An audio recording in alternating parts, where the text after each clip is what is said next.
Hello, hello. Welcome. I need to turn the music down slightly. There we go. How's everyone do today?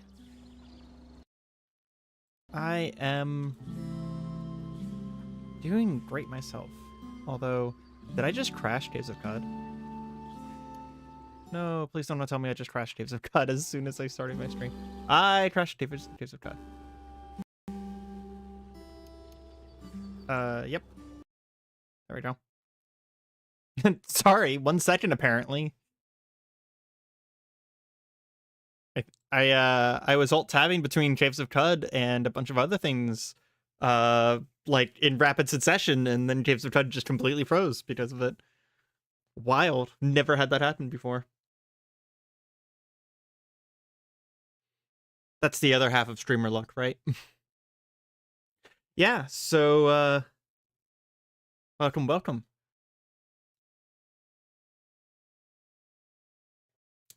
And now Steam is doing that thing where it syncs the game for like 3 minutes.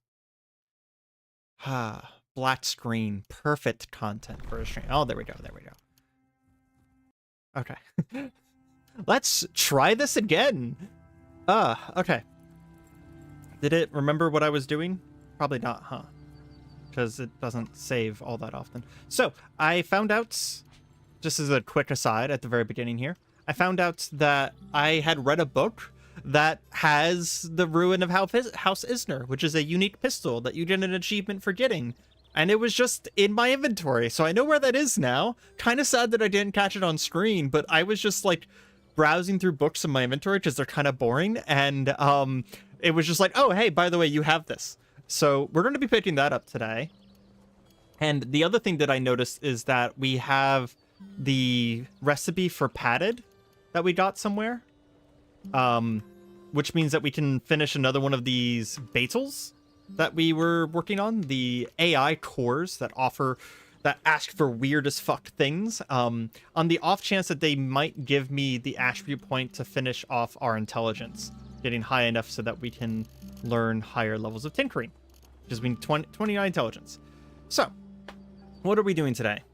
Well, we're playing Caves of Cud. That was the obvious part. What else are we doing today? So, we have a couple of things we want to do before doing the next main storyline. We have the Tomb of the Eaters, which is supposedly going to be a mega dungeon. So because it's a mega dungeon, I really want to get my phase cannon up and going, because it's a heavy weapons build, and it'd be really nice to go in with a really cool heavy weapon, because sure, you know, we have the please, there we go.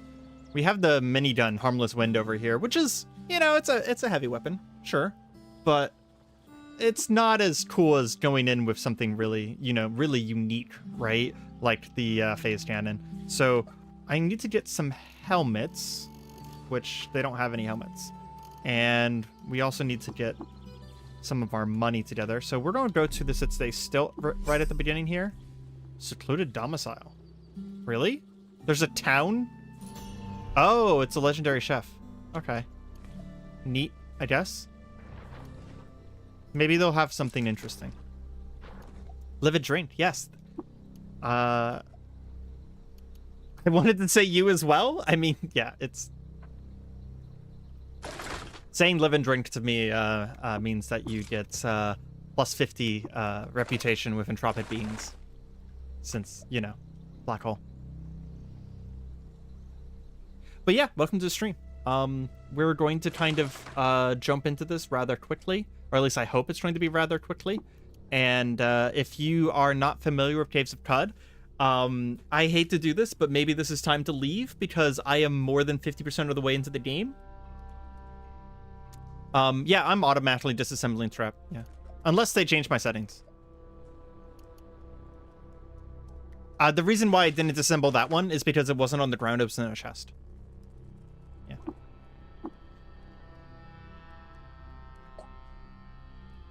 Just started playing a few weeks ago. Hated it at first, couldn't figure it out, but stuck with it, and it's now one of my favorite games ever. You could say that sentence about every single traditional roguelike in the world, and you would just be correct. Because that's just how Dwarf Fortress, Tales of Maj'Eyal, Adem, you know, Caves of Cud, Cataclysm, they all work that way, where it is not a learning curve, it is a learning mountain, but it's because you can do anything in these games, right? Ooh, odd trinket. Light gleams off of a small curio. That is that is most likely, I can't say for certain, but that is most likely a, crap, what are they called? I cannot think of it right now. A recoiler. So I'm curious what kind of recoiler that is.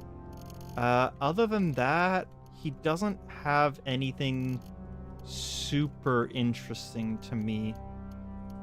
I was hoping that since he's a legendary chef, he'd have something like arcane, like he would have like cooked neutron flux or something like that, right? Oh, so here's the thing about terminology, maybe logic, is Risk of Rain 2 and Binding of Isaac are definitely roguelikes, but I tend to call games like Caves of Cud and Cataclysm traditional roguelikes because those are the games that are actually like the ancient turn-based game Rogue, and it's literally almost a different genre. The only thing that the new roguelikes and traditional roguelikes have in common is permadeath. That's literally the only thing that they have in common. So it's hard with the terminology because they both kind of, the terminology, I didn't mean to do that. I accidentally hit tab, which is a different button in fucking playing Cataclysm and Caves of Cud. I swear, I'm going to complain about that every time I start up Caves of Cud, but like, playing both games at the same time really messes with my knowledge of keybinds. But yeah, what I was saying is that they're just really different genres, so it's really easy to get the terminology messed with because people kind of came up with two terms that sound like they mean almost the same thing, but they're describing things that are so wildly different from each other. And the more people you talk to, the less they're going to agree about what that even means.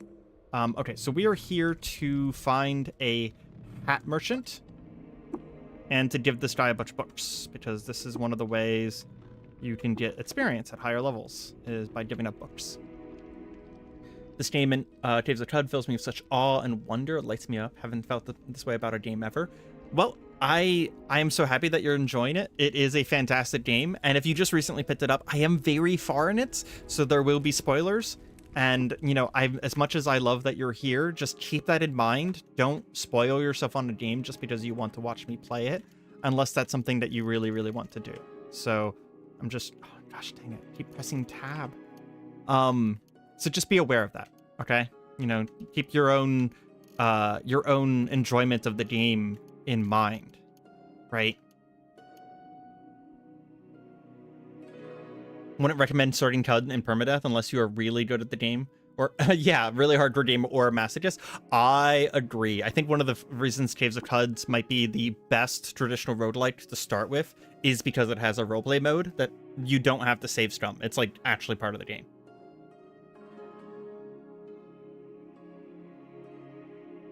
You're about the same part of the story that you're at? Yeah. I'm going to be spending a little bit at the beginning here, getting some stuff done before I head into the death gate. Wait, why does it say I have no applicable items? Something's going on here. Okay, I even looked this up, and it says on the wiki, Caves of Cud, padded. That Caves of Cud padded, it's Tinker level 1, and it goes on your helmets. And requires a 1-bit. Okay. I have 1-bits. I have helmets. Why can't I tinker any of them? Hold on. Mod with tinkering. Yeah, I can only put willowy and what the hell is going on with this? These are literally the things I should be able to... Maybe those are hats, not helmets. Maybe there's a distinction between a hat and a helmet. So maybe I need an armor merchant. Well, this literally says the word helmet, but it's really expensive. I died in the tutorial, so I started in adventure mode. Now I'm a bit further than Areima. Yeah. This is also the furthest I've ever been. I played this on my own for about 250 hours before it 1.0 release. But this is the furthest I've ever been in the game, so everything past this point is new to me. You just beat Bethesda Susa? Yeah, I'm about 10 hours ahead of you then, maybe. No joke. Like, I am 10 hours of game time ahead of you. So just be careful. Again, don't spoil yourself. I think there is a armor merchant around here somewhere. Let's see if we can find them. We're also going to hit the Iker merchant because Iker merchants have fun things. Like last episode, we bought Cloning Draft and we found a legendary Iker merchant and then cloned them, who near the end of our journey here should should have been alive and part of this universe long enough for them to have armor. Perfect. For them to have actually gotten an inventory of stuff. So you're around 60 hours and died 10 to 15 times. Yeah, we've died 8 or 9 times on this run. Multiple of those deaths were Bethesda Sousa and getting one shot by a troll. Because trolls are trolls. For sure, for sure. Wait, why does the armor... Okay, finding armor helmets is being surprisingly hard right now. That should be a very common item. Let's try this hatter. Maybe he'll have armored hats. Okay, the Nobleborn Stele is definitely a helmet. It has armor. Let's just buy that and see what happens here. Okay, tinkering. There we go. Okay, there's one padded item. I don't know why these others are not working. Okay, Crimson Hood doesn't work. Leather Cap doesn't work. The Elastine Skull Cap. The Elastine Skull Cap is literally definitely a helmet, so I don't know why that's not working. This is being really specific. A good chunk of it was Golgotha and Bethesda Sousa. Yeah. The Invisible Troll we actually didn't have problems with. It was the axe throwing troll. He kept like one-shotting me for hundreds of damage because we didn't have enough just freaking defense, right? Is there anything else I feel like I could put? I doubt any of the rest of those would have padded as an option.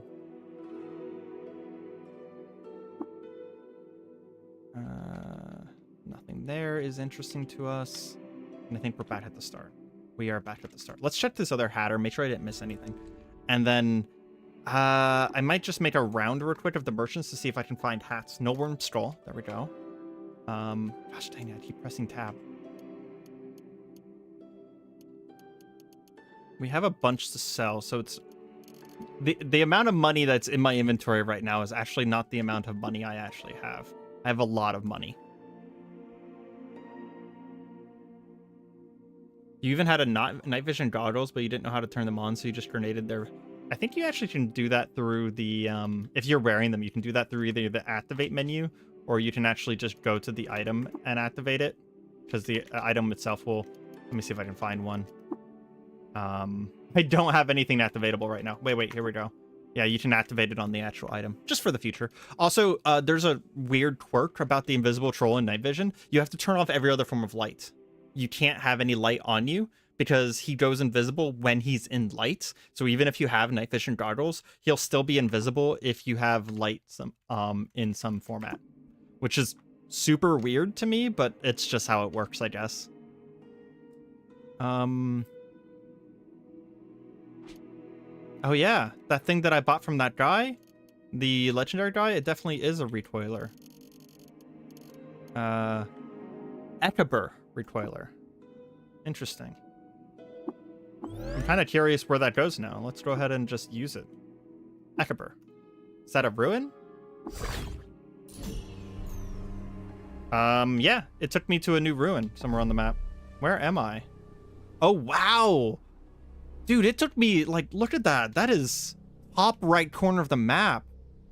Interesting. Okay, we're going to explore this super fast because that was actually significantly surprising.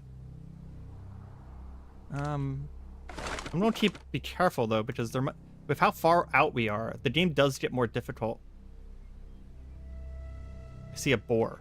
Oh, it was just literally just a boar. A boar and cannibals. Okay, this is not a difficult map. I was worried for a second there that it was going to be a difficult map because we're pretty far out. Oh yeah, something I wanted to do at the beginning then I got distracted by is, where are we? So we just finished doing Klein's quest. We went to all the different locations that it took for us to get Klang to no longer be a part of us. Well, that wasn't very interesting. We got the Mark of Death to enter the Death Gates, and we were told by Barathrum that we need to go and ascend the Tomb of the Eaters. And I don't even remember why. I don't remember why we were supposed to ascend the Tomb of the Eaters.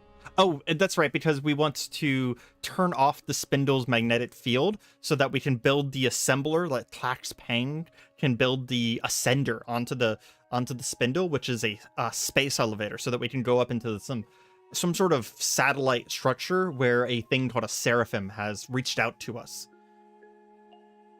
Accidentally released that flower that spreads like wildfire. Yeah. I actually intentionally released the bear in the bottom of Bethesda Susa because I wanted his flume flyer of the Sky Bear, which is a great way of saying jetpack.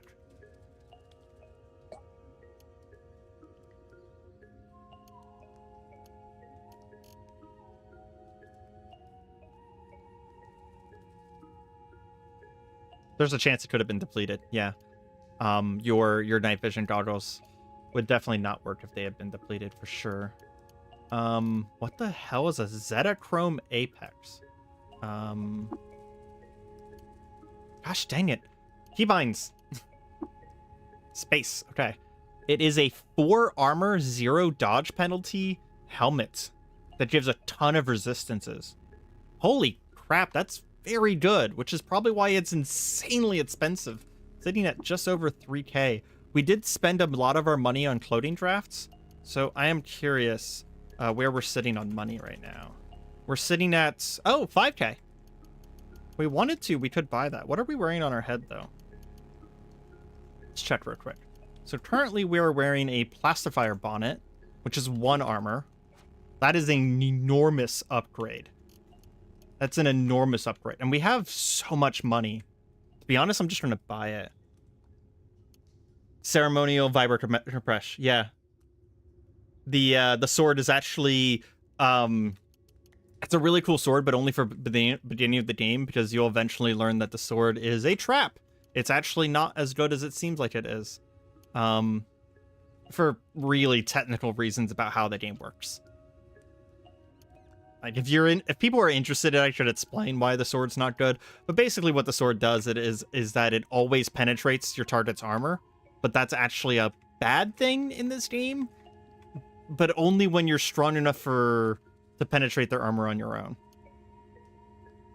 I'm trying to be good about how I spend my money here, because this rough jasper I can make better by going and smoothing it somewhere. So I'm trying to make sure to only spend things that are good. And then what I'm going to do is, now that I've bought that, I'm going to sell a bunch of stuff to him and buy my currency back. I am not actually sure if I want to sell that. What was that again? That is... Oh, that's the pistol with teleportation on it. Yeah, I want to sell it. That's fine. Press tab again. Gosh dang it. I hate that I keep pressing tab. Tab is the way to go to the other side, to the right side versus the left side in Cataclysm. That's why I keep messing that up and pressing the wrong button. There's like this relearning period every time I play this game to relearn the difference between Cataclysm and Caves of Cud keybinds. And I have not been nice enough to myself to change my keybinds in either game yet. And we can buy a bunch of that back. Probably buy a little bit more of it back now. Is there anything else we wanted to sell? We can sell this water stand of wine. We don't need this surface recoiler or the Forgotten Ruins recoiler. Those are not interesting to us. I don't remember what the chrome key is for, so we're going to keep it. What the hell is a bop cheat? Gosh dang it.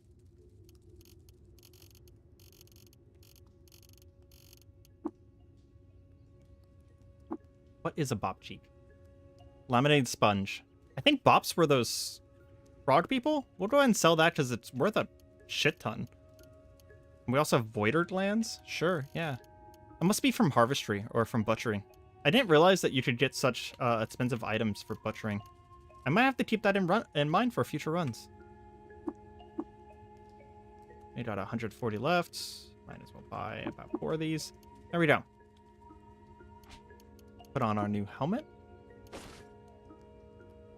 What's our armor value? 19 armor value. Wow, that's a huge thing.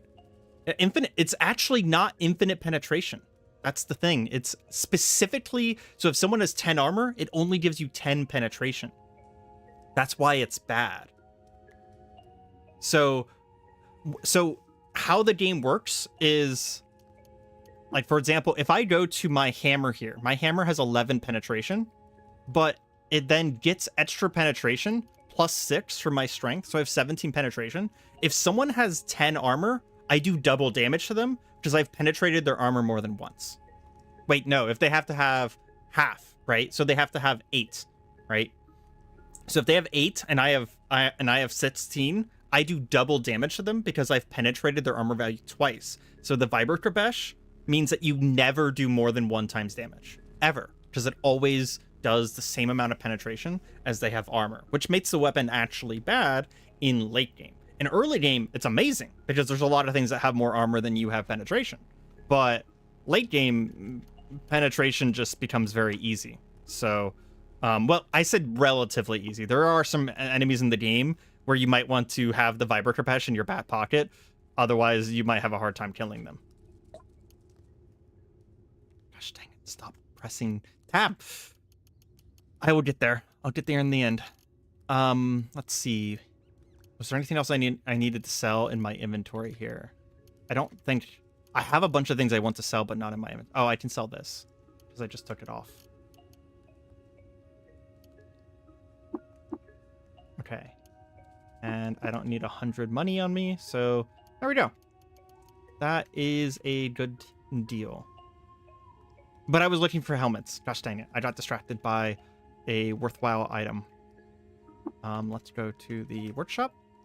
We're not going to be shopping for very long. I just want to get this one thing done because I want... that time I just pressed the wrong... My finger slipped. I want...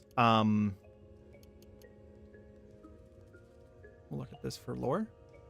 Look at this for lore. I want to get my energy cannon before I go into the death gate. Isn't Bop the name of the vendor in Id Freehold? Yes, it is. I don't think... No, that's Bep. Yeah. I think that's the frog people, like the hostile frog people who are out in the area we were earlier. We're gonna buy these high tier scraps off this guy as well, because those are very nice. And we're going to need them. A phase shift grenade. It shifts perspective in low light. I assume a phase shift grenade does exactly what it sounds like, where you throw it at someone and it phase shifts them.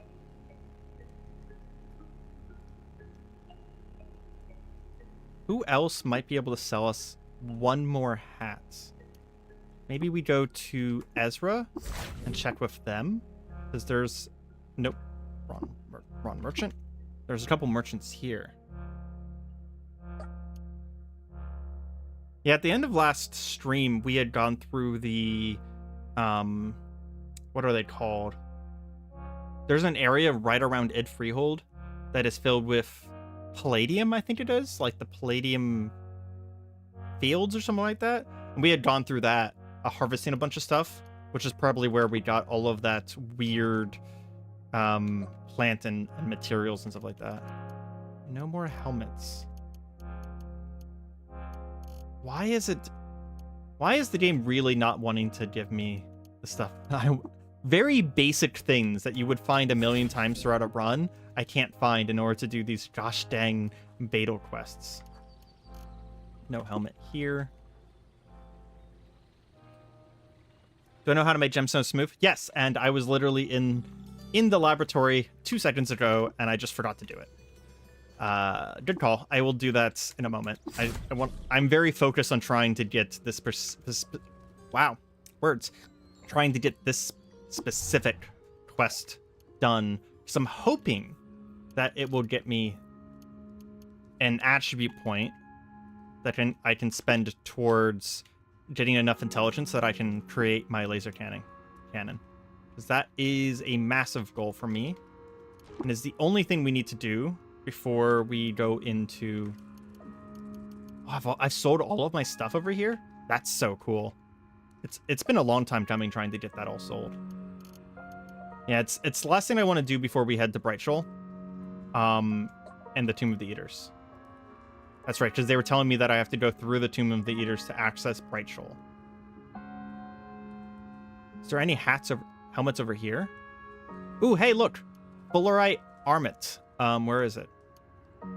That's a helmet, right? Tinkering. Padded. There we go. I think that's 3 padded items. How many did I need? That is 3 padded items. We can go over to journal. And 3 padded items. Bethesda Susa. Okay, cool. Let's go ahead and recoil to Kyaku. And head up to Bethesda Susa. Turn that one in. The green places are places that I marked at the beginning of the stream that I wanted to go to.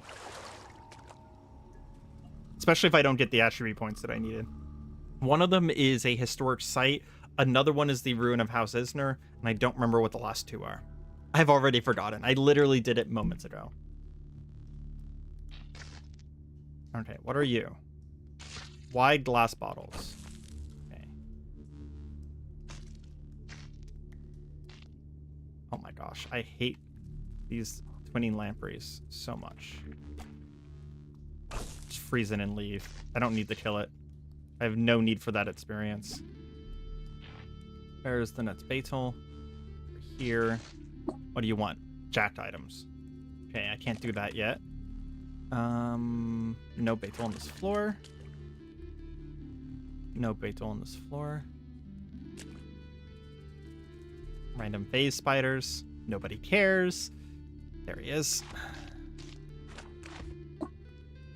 Tartbeard glands.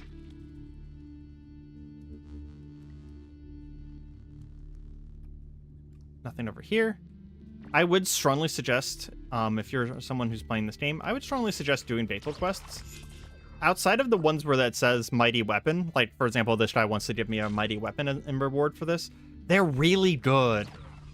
Like, they give you very, very good things, and usually they're not too hard. Now, mind you, the RNG can be completely awful sometimes, but I think one of the nice things about doing Beetle quests is that they give you a lot of information about the game. You're kind of forced to learn things.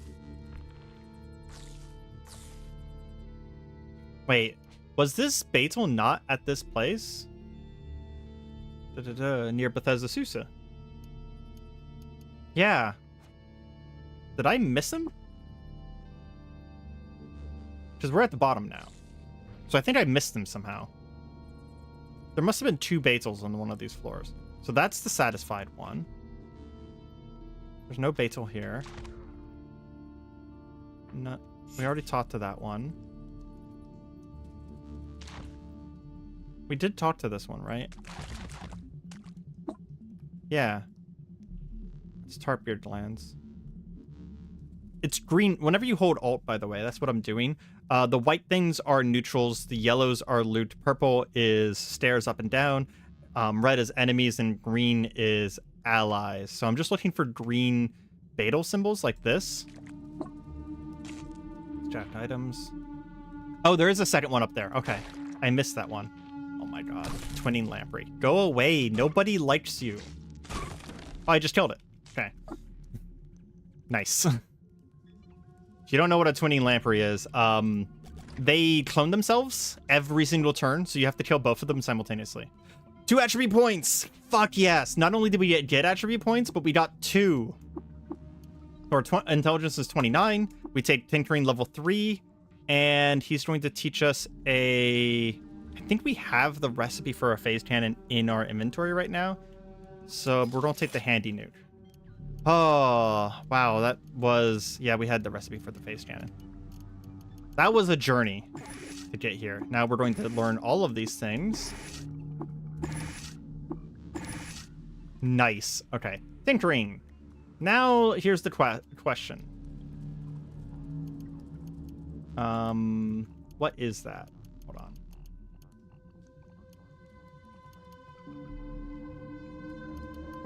Where's phase cannon? Missile weapons. Okay, there we go. Phase cannon. It is a heavy weapon, and it does 16 penetration, 4d12. Oh, yes. Okay, can we make one? We can make exactly one. Hell yes. We tinker up a phase cannon. Now, here's a question. Can we mod it at all? Can we make it masterwork? Masterwork phase cannon. We would need 1 meta crystal. If we could do masterwork, it would have double crit chance? What does morphogenic mean? Morphogenic says, when powered and used to perform a successful damaging hit, this weapon attempts to daze all other creatures of the same species on your target local map. Whoa. That's kind of big. We love dazes. Or we could do Nanon, which is chance to penetrate, to dismember on penetration. So basically our cannon would slice people's limbs off. That would be hilarious. Suspensors is when powered, the item's weightless, so it's kind of like the Dune thing, right? What is this mean? Spring loaded is bonus movement speed. Willowy is less weight. Woolly is resistance to heat. I mean, Nanon is kind of wild. 10% every shot. I love the craziness of morphogenetic, though. So if we got 2 metacrystals, I could put masterwork and then morphogenetic on this. That's actually quite wild, and I really want to do that. Okay, so the place that is most likely to have that is Ezra and Id Freehold, because those are the endgame towns. So this guy doesn't have any. Let's go to Id Freehold real quick. Oh, we also need to equip this. I almost forgot. And we're going to probably put a... Does anyone know which one's better, antimatter or nuclear cell? I think it's antimatter cell because it requires a higher tier item.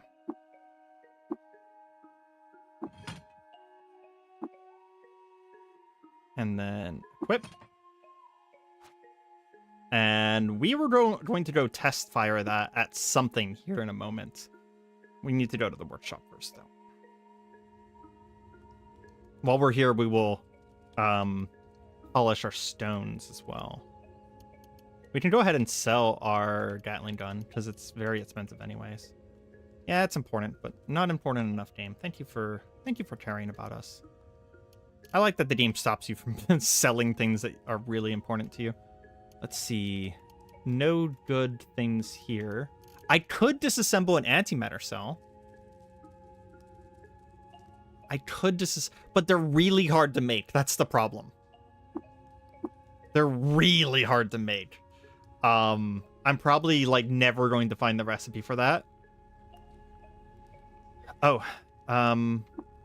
nothing in that. Would you like to store an item? Yes. We'll put our rough jaspers in there. We can't polish gold nuggets, right? We'll put one in there just in case. And then we will wait until morning. Might as well. Apparently that wasn't long enough.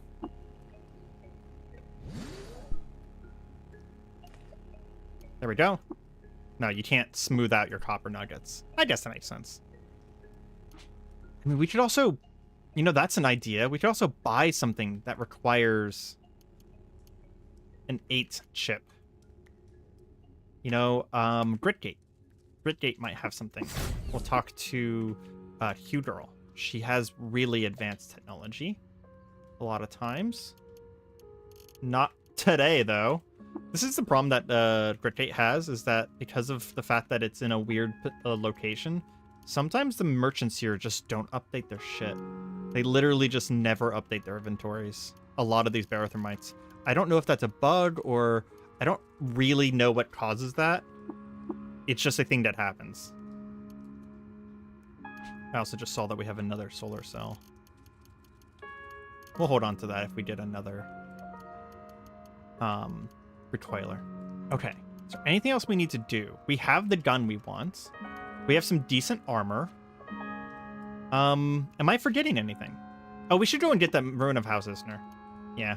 because I've actually been trying to get that for a really long time. We're not going to be using it this run, but I just want the achievement. And it's literally like right here. So in order to get this done normally, I'm sad that the phase cannon doesn't really have an animation. It just fires like, I mean, I am doing 200 damage to these guys. I just realized that. That's absolutely hilarious. These poor motherfuckers.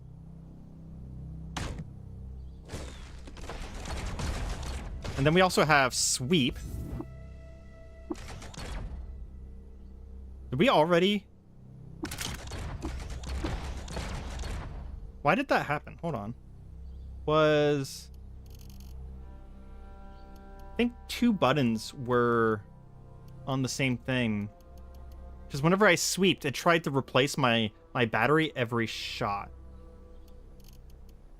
That's strange. Why'd that happen? I didn't run out of energy, did I? No, I didn't.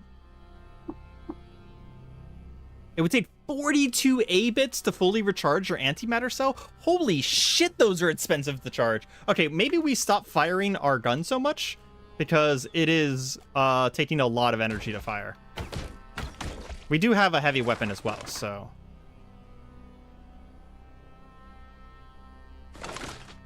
It's not like we needed to be firing this by any means whatsoever.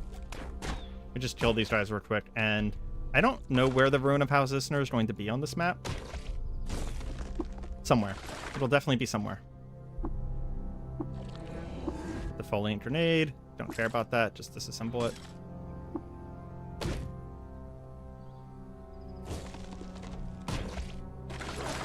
Yeah, so very expensive. Oh, that's definitely a legendary chest.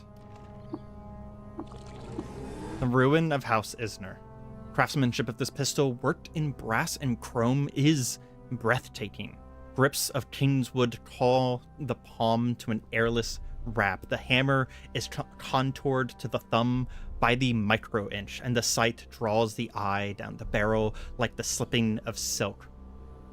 It's engraved all around with withered ivy, and the muzzle is kissed in blood. Quite the description on a gun. Quite the description. Whenever this gun fires a shot with its last round of ammo, the shot has perfect aim and is guaranteed to score a crit. And the crits get a whole bunch of extra penetration, and it gives you plus 1 ego. This is like literally a great, like almost god tier weapon. And I just got the Spirit of Vengeance. Recover the house, the Ruin of Houses. It's a god tier weapon, especially early on for pistol builds, but completely useless to us. And I'll probably sell it. As ironic as that is, I will probably sell it. What is this? I don't remember. Oh, that's our legendary Icar Merchant. We should... We'll go ahead and unmark that. We should visit our Icar Merchant before we get everything done as well, because there should be 2 of them now. We cloned him last time. Yeah, now there's 2. We have Icar Merchant and then clone of Icar Merchant. The clone should have inventory now. He does. Primordial Soup. Brain Brine. We can make something sentient. Primordial Soup is silly. We can bring something to life.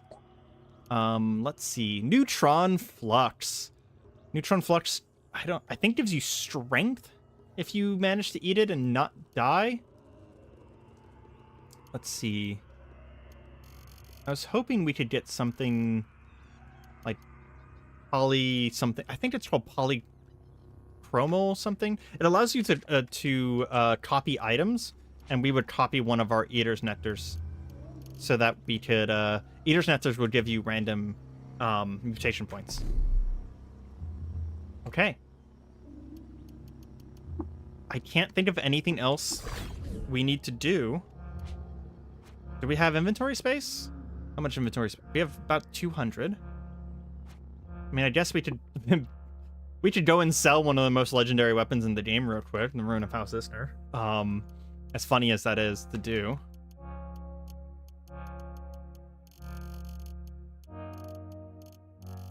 There's a part of me that also wants to It sells for 200. Wow. There's a part of me that really wants to upgrade my gun beforehand, but now that I'm realizing how expensive it is to fire, I kind of want to keep the antimatter cell now. Plus, there's a good chance that we find things inside of the Tomb of the Eaters. Okay. So as soon as we leave Ezra here, our save point is in Ezra now. And it is now time. Please, game. I'm stuck behind a tree. It is time to enter Tomb of the Eaters. I've never been in here before. I've just been told that it's a super dungeon. I'm honestly looking forward to it. Wait, gates are sealed for eternity? Wait. What did I get wrong? Oh, it didn't save me tattooing myself with the Mark of Death. Hold on. We did that at the end of last game, but I don't think I saved after doing it. That's funny. Okay. Let's come back over here. Retrieve the Mark of Death from the gravestone over here. Okay, I think we already have it, I guess. So now we go to a tattoo gun. And we tattoo ourselves. We'll put it on our right hand, and we'll name the tattoo Death. And we're going to keep the same colors we have, because this can change your color scheme. And we'll go with...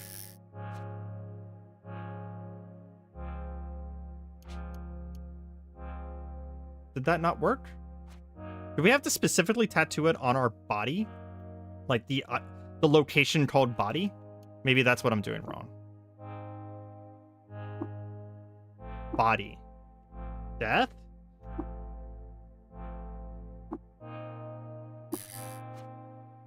Why is it not working? Because I actually swear that I did this before.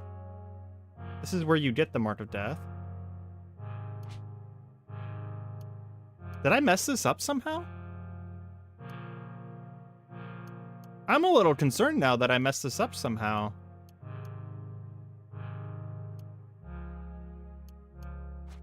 I went to the right door, right? Because I know there's a death door and a life door.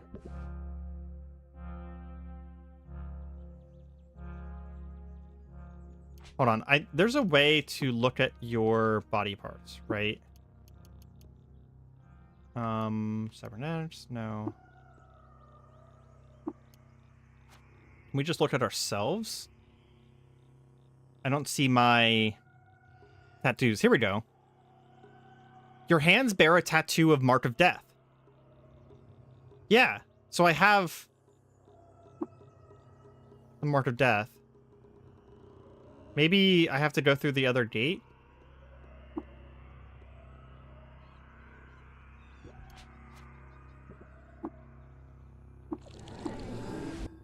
There's a bunch of Barathumites here now. That's interesting. They're literally accountants. Interesting. What am I doing wrong here? We have inscribed the mark. Enter the Tomb of the Eaters.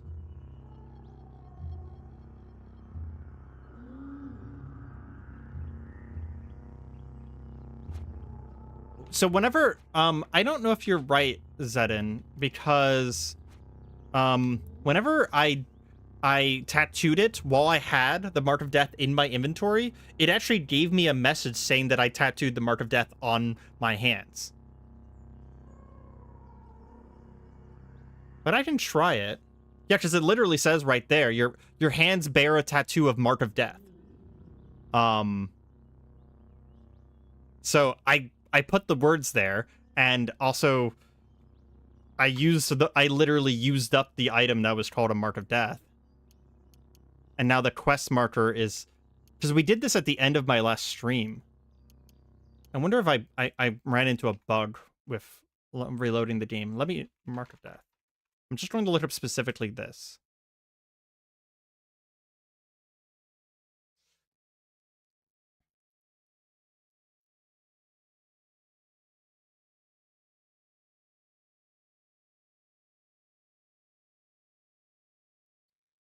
Mark of Death is tattooed onto someone's body in preparation for the Tomb of Eaters. The mark is a string of characters that is randomized per playthrough.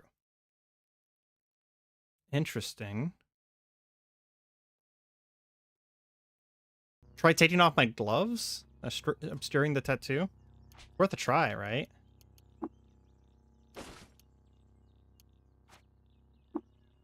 Nope.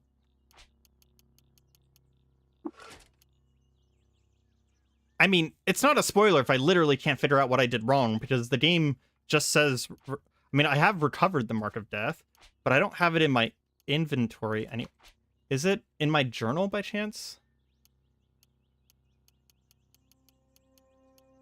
Ruins.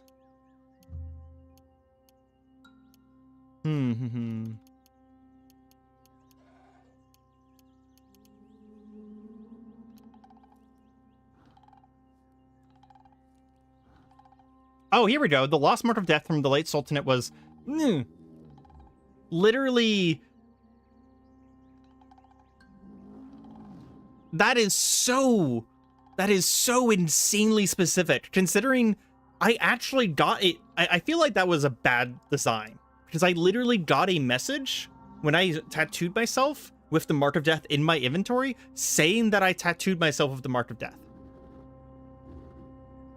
That's a weirdly specific thing to have to do, is to come into your gossip and lore to find that. Okay, I feel like if I was playing on my own, I may have literally never figured that out without looking it up. We'll tattoo our body, and we'll tattoo... I think that was the correct amount of... Double check. 1, 2, 3, 4. No. What did I do wrong now? Is the period included? I assumed the period was punctuation. Let's come over and check this grave. Yeah. Exclamation part, 1, 2, 3, 4. And now we have... I literally used the wrong ones. Oh my god. This quest is dumb. I'm officially calling this quest dumb. Too many tattoos. Tattoo ourselves. We'll put it on our back this time. Okay, I'm gonna make sure that I do this right. So it is the left bracket. Okay.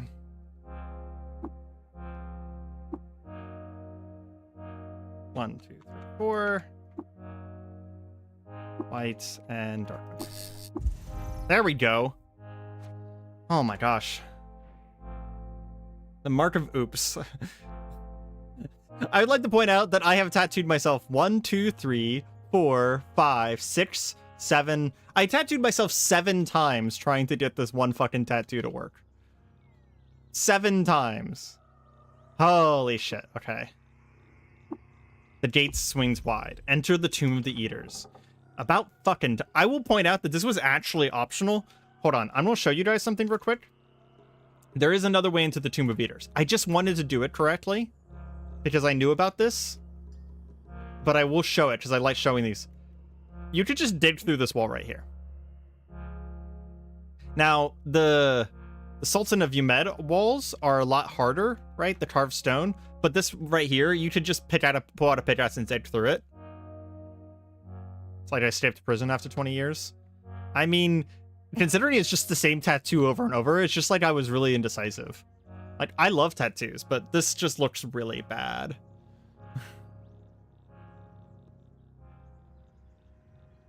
Okay. Is that an enemy? No, that's a hologram. I'm not going to auto-explore for a moment because I've not seen this place, so I'm kind of super curious about it. We also need to eat because it's been so long now.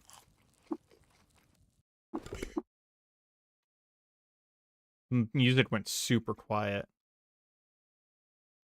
I doubt you guys can even hear it. I'm going to turn it up. I mean, it is literally the gate of death, right? So, of course the music went quiet.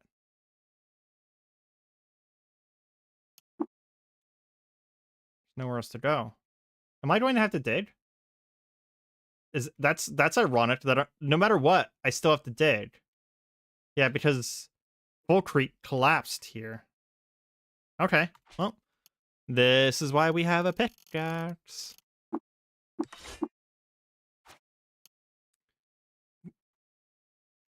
Dig.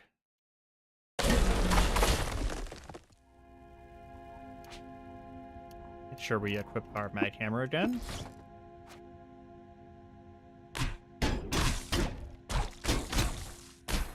Maybe we leave our pickaxe out. Ooh. Says everyone about their first tattoo ever. Yeah.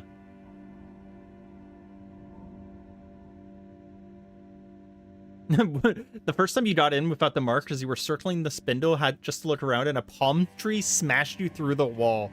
Saying that you got smashed through a wall by a palm tree is the most Caves of Cud thing ever. What is that? Is that just an hologram? Yeah.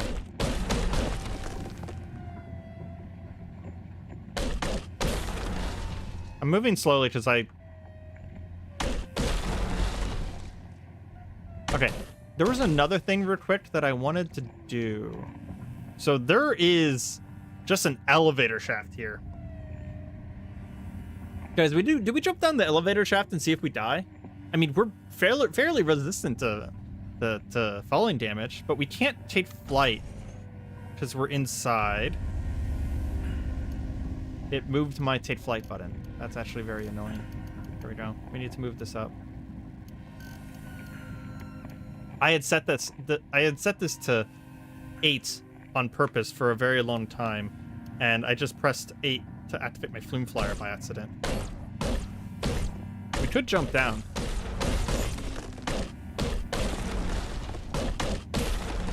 Can I fly in here? I can fly in here. So I actually could go down this elevator shaft. Okay, let's go the normal way for a second, because I definitely feel like that is an unintended route.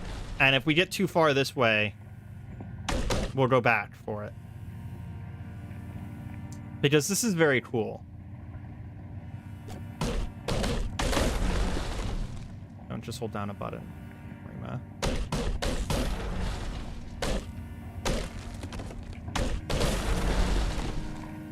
There's another elevator shaft. Wonder if we're going to have to go down one of these elevator shafts.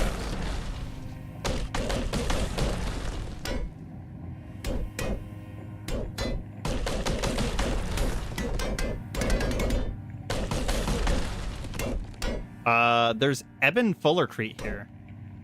Can't get through it.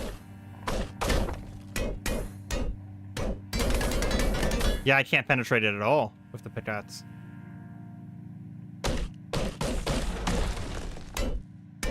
Okay, I guess we fly down a shaft.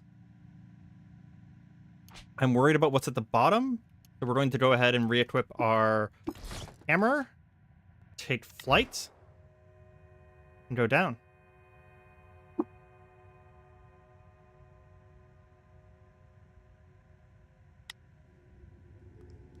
Well, we have a bunch of friendly kith of the Cerulean Prism cultists. They're death pilgrims.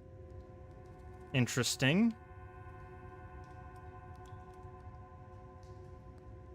And a gelatinous copula, but it says it's average, so I'm not too worried about that. Go ahead and kill that, and then I'm gonna talk to these guys real quick.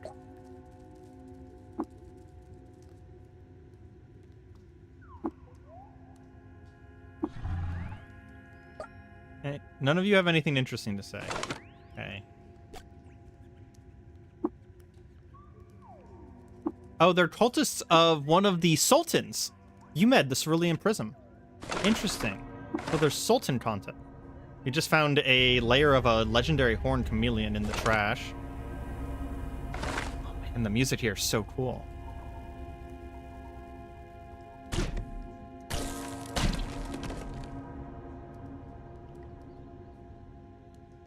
Is that a baboon?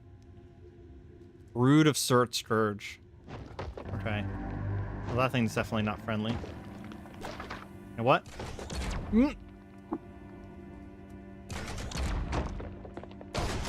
There we go. My accuracy's not the best.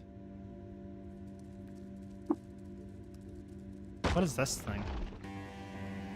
Holographic Beth and Death Pilgrim of the Brood. Okay. On the ground here. Grave moss. Just literally walked into a slime.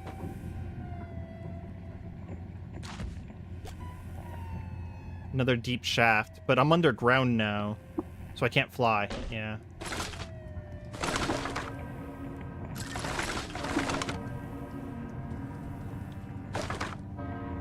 Oh, wait. What was that? Stairway teleporter. Okay. We'll come back to that in a second.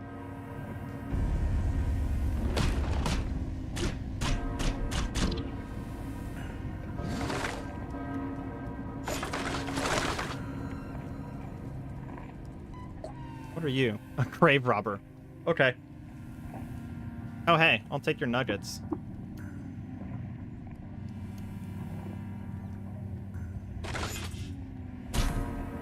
I keep getting tomb tethered.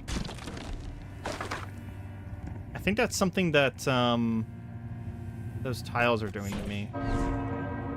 What just happened? You've been recalled to a resting place.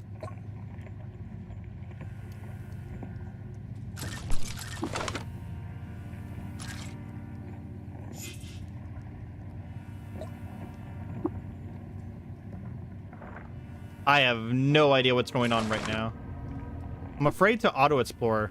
Pickaxe was ripped from your body? Why?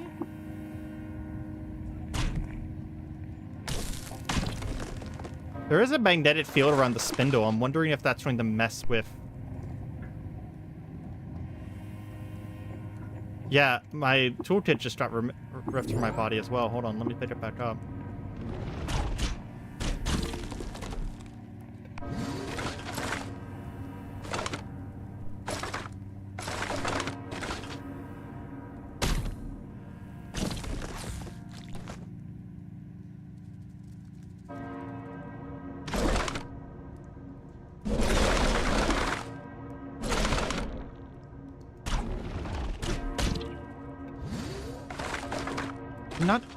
I will admit I'm not 100% sure what I need to be doing here, so we are kind of just in full exploration mode here.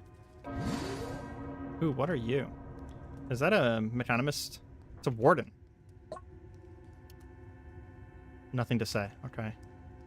I imagine if we mess with this place too much, the warden would not like us. There's a lot of trash on the ground, though, which, as a trash scavenger, is very... I have been recalled to a resting place. I don't know what's causing that. I'm still only one stratum deep.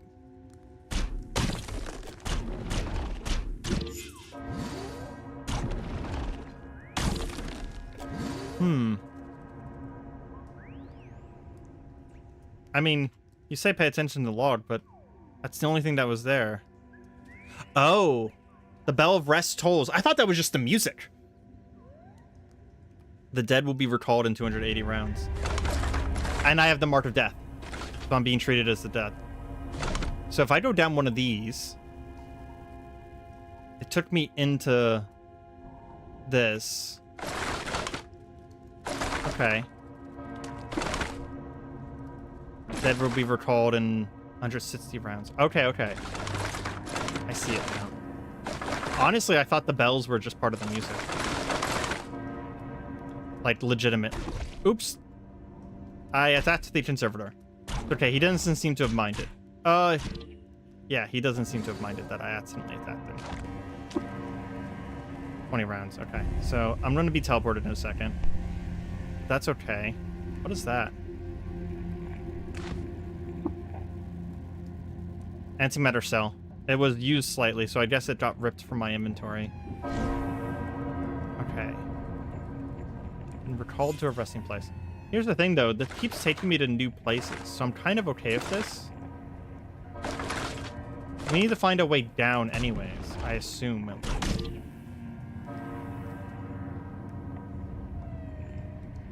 It is Cud. That is accurate.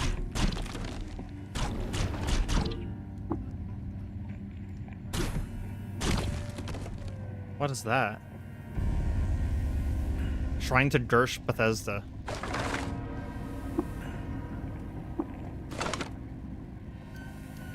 Fullerite Mall. Is that better than what we have? We're gonna take it real quick and check. Because I don't remember. So we're just gonna take this off and look at both of them. So mine does 6D2 with 11, and this is 2D4. Yeah, my mag hammer is way better. Good to know. I hadn't actually seen a Fullerite two-handed weapon yet. We're just getting so much history from the trash here that I know that we need to be quicker to beat the timer here, but like I barely care because I'm just getting so much from this. So there's another tomb here. These circular areas appear to actually be tombs. Oh. Another stairway teleporter. This one took me 2 stairs. Okay. And we're called to a resting place. Why does the place... That's an interesting question. Why does the place need to recall the dead to resting places? Does that mean that the dead have a habit of moving? Like, why is that a mechanic in this tomb? Compacted bones. Is there a way down the bottom? No. Is there a way to the right? Yes. Okay. So I found several stairs up.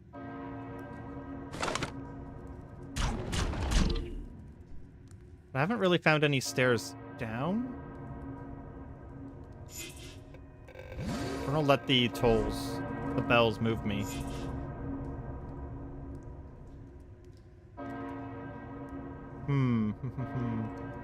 This is legitimately a puzzle. Can we go this way at all? We can. Here we go.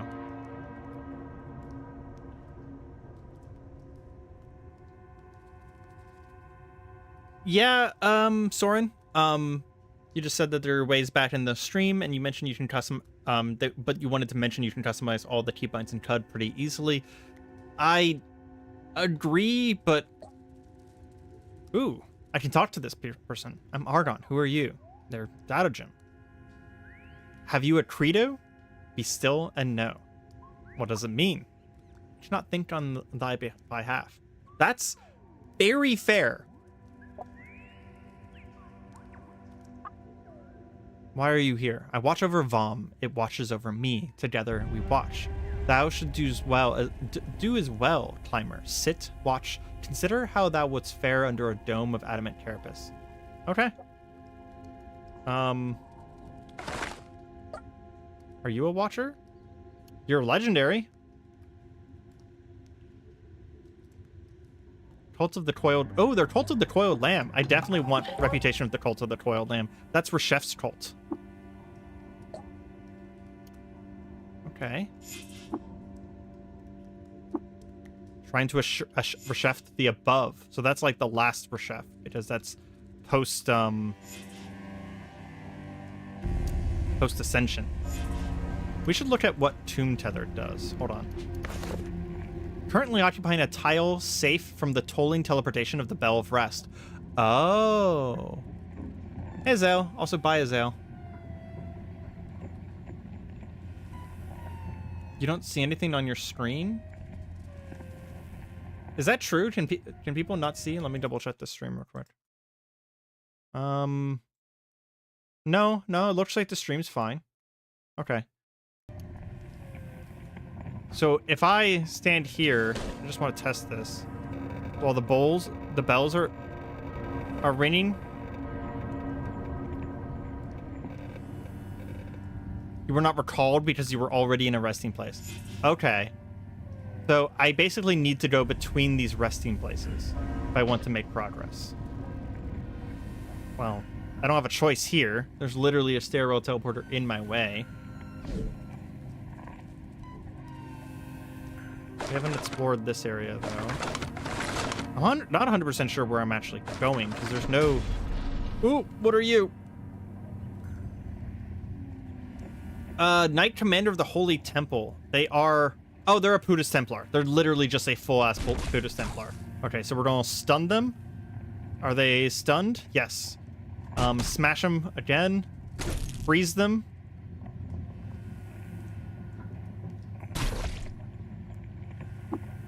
They pushed me away, so what we're going to do is... Actually, we can just move. Smash them again. Fucking murder them. There we go. We hit them so hard, they blasted through a wall. And we don't really care about any of their stuff. Whenever we got close to his body, we auto-took his credits wedge. Okay, so whenever we're about 100 tolls out, maybe 60 tolls out, we'll find a tomb to tether ourselves to. Boiled lamb of Badals.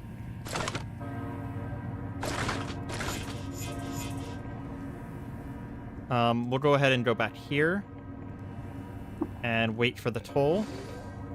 There we go.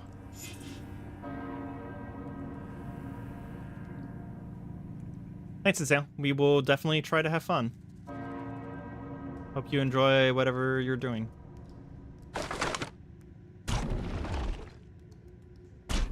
There we go. I was worried for a second that I was attacking that guy, but I was inside a slime. What?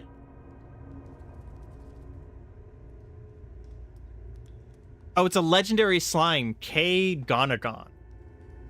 It's an ooze, and it fired something at me? A stasis field defoliant grenade? It fired a defoliant grenade at me. From a grenade launcher. Why does the ooze have guns? Exactly? Also, what the hell's on the ground there? The Murmur's Prayers. It's gold, so it's important. We're gonna come over here, daze this guy, stun this guy, and wreck his entire day.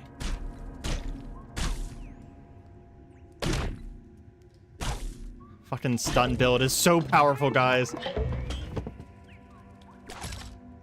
He was a newly sentient being. We got reputation with newly sentient beings for that.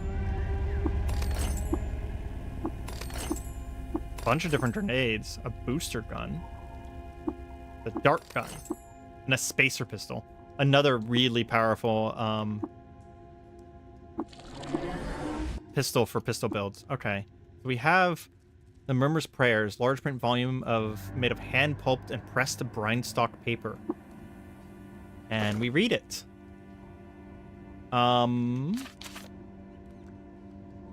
It is quite long.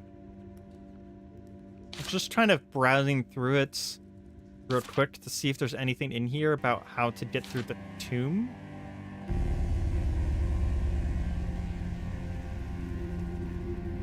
Doesn't seem to be. Oh, we have motorized treads in our inventory. We're going to drop those. Probably came from one of the guys. It's a cybernetic, but it weighs 75 pounds. So we don't want that in our inventory.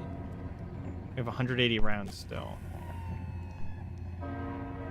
We'll go through this teleporter? No, that took us out. Do all of the teleporters take us out? Have I not been noticing that? What is this? Literally just honey on the ground. Okay. Super weird. I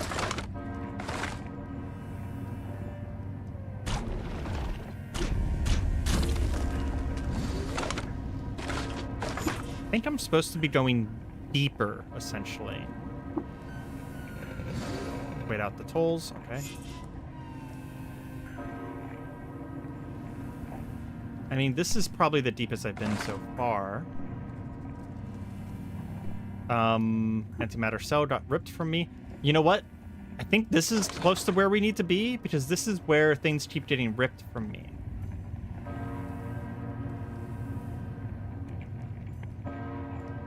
Maybe we need to go around this way. A lot of bad guys in here. Okay, Death Pilgrim, Death Pilgrim. That's a Falkreath Catapult. Urn Duster, Rocket Turret Tinker, Pulse Field Magnet. That's what keeps causing things to rip from me. Okay. Yeah, I have also heard that this is the largest dungeon in the game.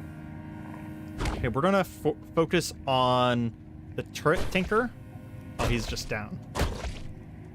Then Then we'll take out the rocket launcher guy. And then we need to take out this red resonance magnet thingy. What did they call it? Pulse field magnet. There we go. Now random shit's not going to get pulled from me anymore. That's what's doing that. It wasn't the dungeon itself. It was a thing in the dungeon. How much time do we have? 140 tolls. Fine. We can keep exploring.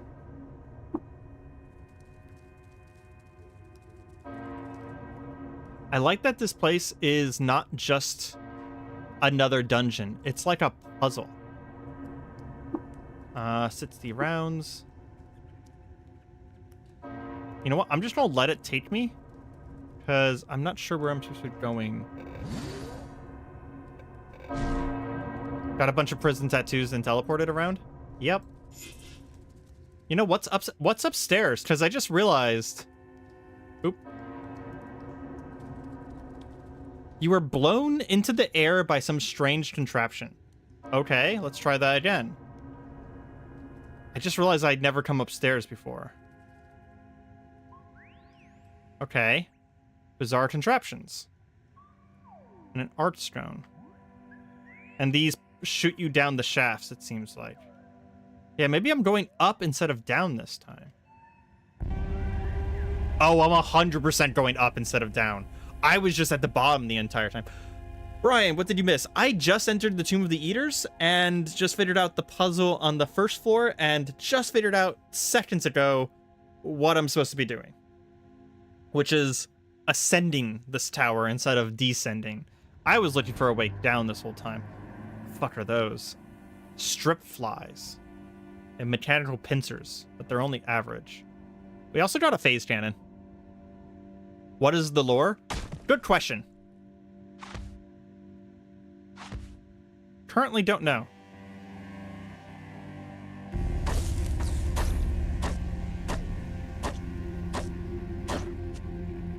Okay, something's going on with these. Because I can't hurt them. Okay. Oh, because it... What happened to my... What? Excuse me, what?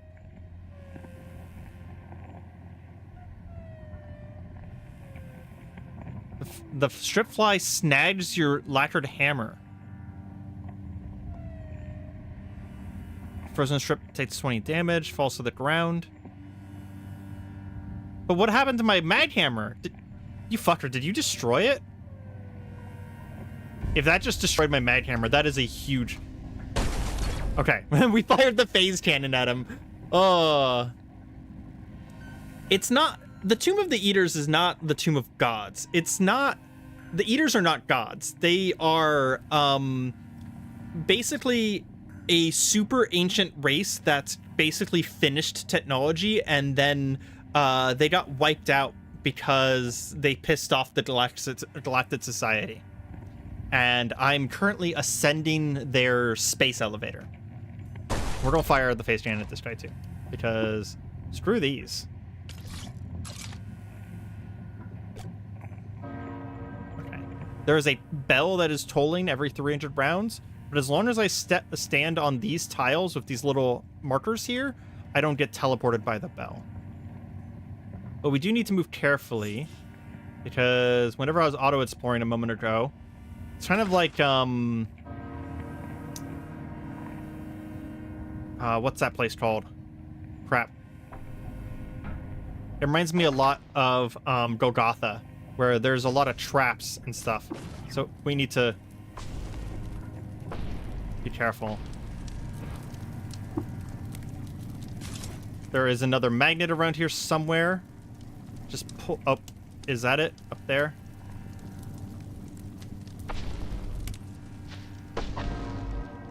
No, that's it over there. Pulse field magnet. We're going to fire our phase cannon at that thing there, because those things suck.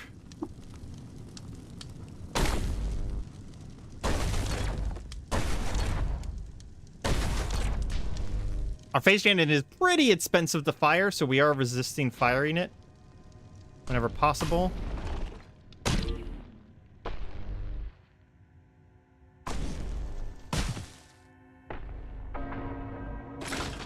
We have an antimatter cell in the phase cannon, and yet it is still quite expensive to fire. Trying to dodge these, Wait, can I fly? Oh my god, I can fly.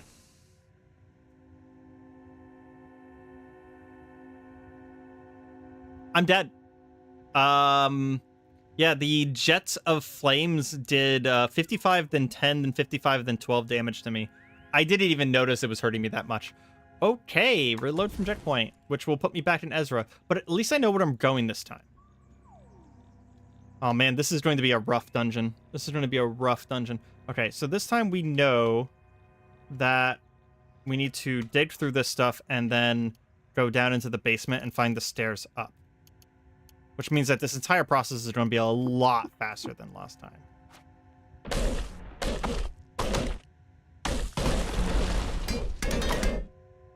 Let's just go ahead and use the data ability. Go.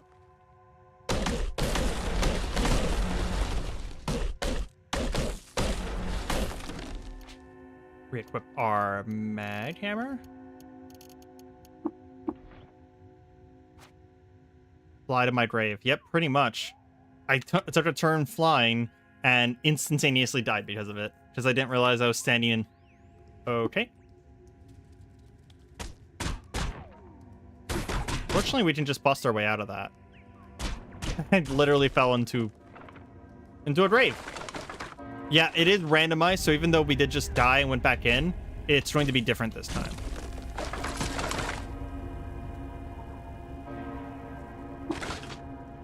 We just found a legendary boar resting place.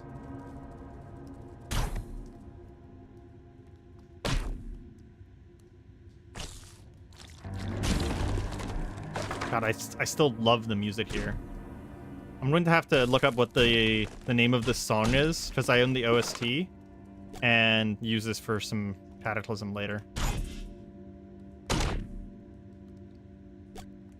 I think this is the stairs up right here. We still have 160 rounds. Let's see if we can get our way over there. This is not the stairs up. Okay. I think when the bell tolls, I will let it... Wait, here we go. So that teleports me to the stairs. Got it. Okay, I understand better now. I understand better. Sure.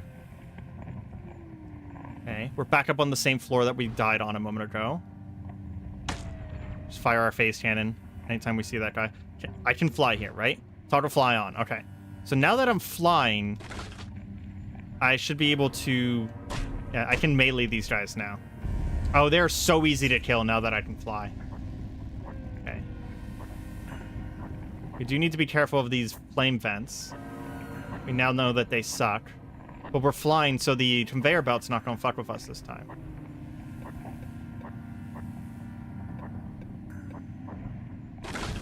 Ow.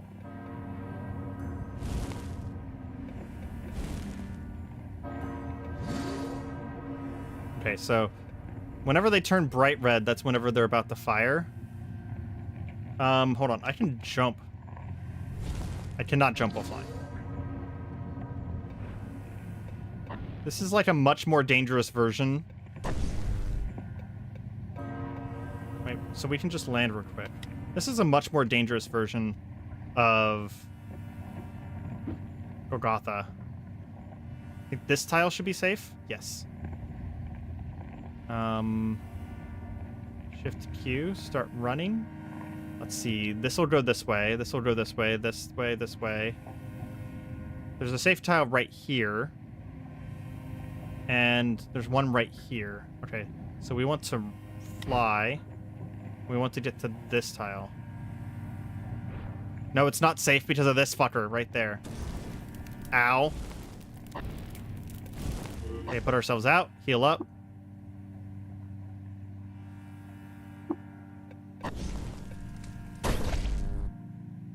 Ooh. You can turn some of the generators off and should disable some of the traps. Yeah, no, you, the seeds doesn't happen whenever it comes to roleplay mode for map generation. Because, like, for example, I have died a bunch in the beginning in the Rust Wells, and the Rust Well is different each time if you're playing on roleplay. It'll be similar, but it'll be different. You'll run into different things. I'm gonna shoot this fusion generator. Actually, I can just punch it down, right? So I'm curious if you're right that I can just turn off some of the traps.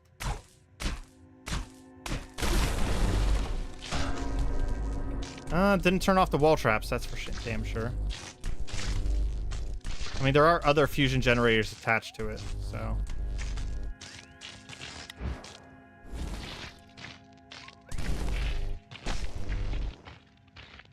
Oh, I got blown.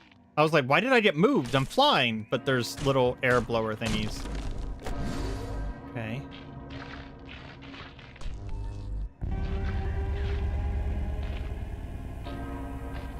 Fly again.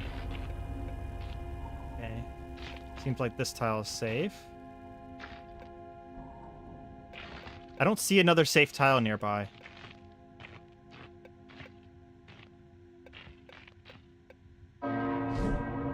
Oh shit, I wasn't standing on a thing.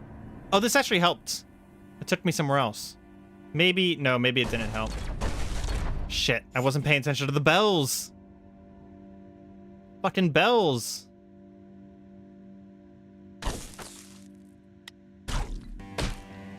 Let's land real quick and take care of that slime. Wait, did he steal my Might Hammer again? He did. Fucking shoot him with my gun. I don't like these creatures.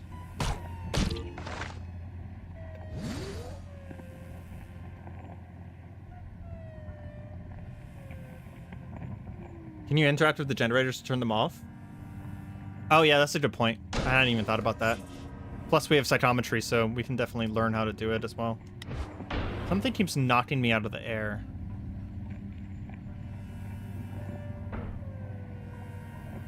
Yeah.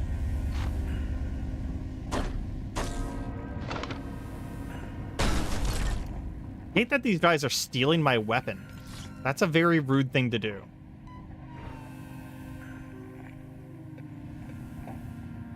Considering, like, that's how I need to kill them. How much time do we have? 2:20. As long as we don't fight too much, we should be fine. Go.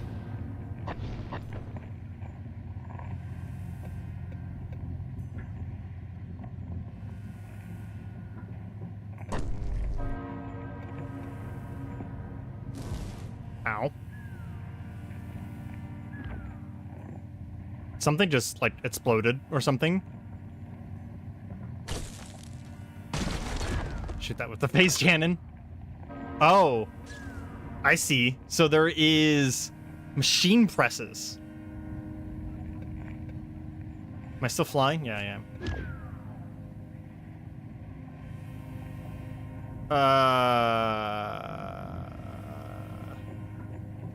I don't know, activate teleport. So that randomly teleported within the zone, and I teleported to the one place where the machine presses weren't going to get me. That was probably riskier than I needed to do. I probably could have landed and jumped.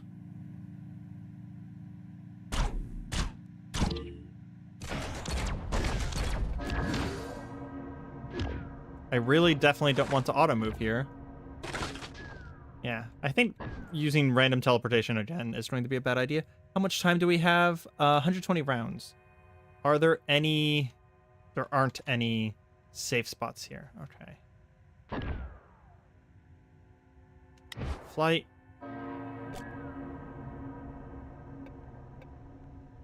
No. Enemies on the thing. Oh. That guy's really dead.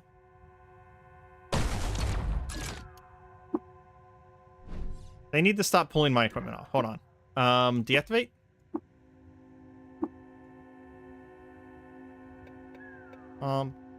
Traps are still on. So that definitely didn't help. How much time do we have? Can't be much at this point. Oh, that is a lot of those in a row. What the fuck is that? Machine press. Okay. Why does that one have a weird symbol? A lot of them in a row. Yonder bush just teleported me, but not in a way that's significant in any way. Okay, well, we're past. What is this? Rubber curtains. Okay. There's like funerary urns. Okay. Some in like the preservation area. This is where people, they probably get like embalmed or something. It's not the right word. It's not embalmed. What's it called whenever the Egyptians would like remove all the organs and such? Oh, that was a holographic wall. 280 rounds before I get teleported again. Mummified. No, that's not quite the right word. They had like a special type of autopsy that they would do before they prepared their dead. Looks like there's a path to the north and the south. This place is really interesting. Like, I just expected another dungeon. This is not just another dungeon. There's stairs up. Lower crypts. Warriors and tutors. Tomb of Eaters.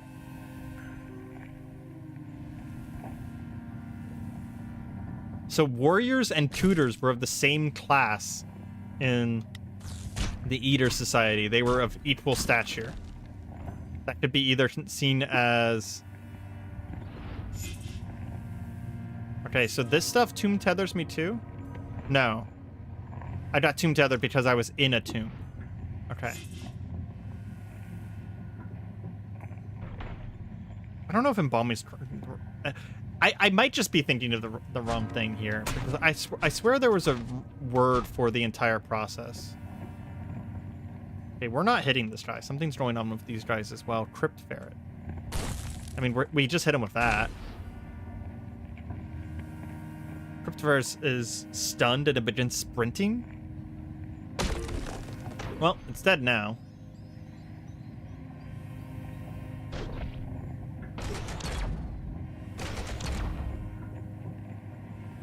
I think we're missing. No, it's going through him.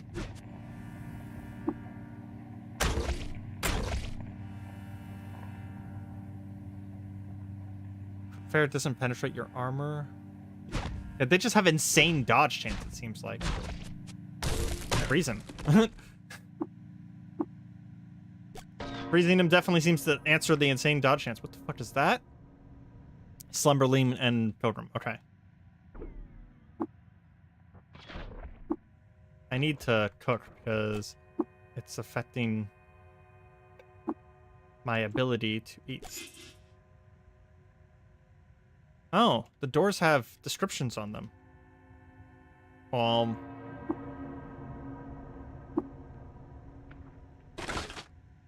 They could have descriptions on them, I should say.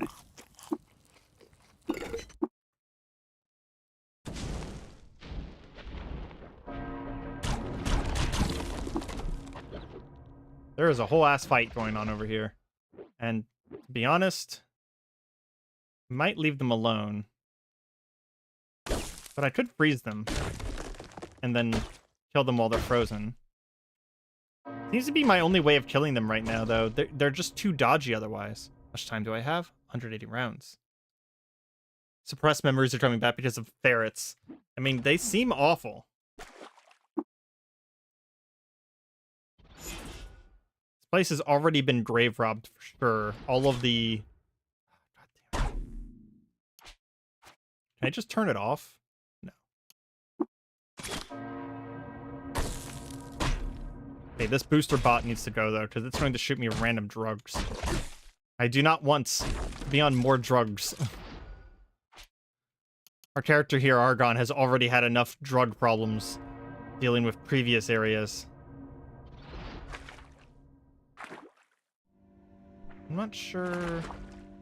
Again, I'm not sure where I'm supposed to be going here. Apparently there's a crypt sitter in here. Okay. I still have 120 rounds, though, so I can keep exploring. There's a bunch of trees here. That's super weird. Oh, they're holographic.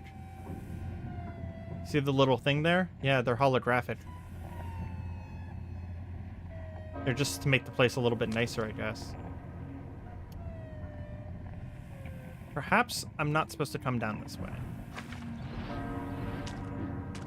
There's a statue there. Is that Chef?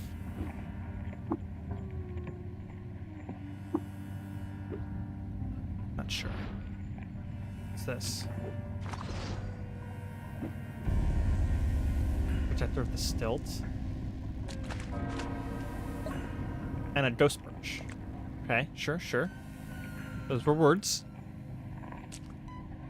I feel like that's a very Caves of Cud thing of just like not understanding at all what's going on. Freeze you and kill you. Fucking ferrets. More graves.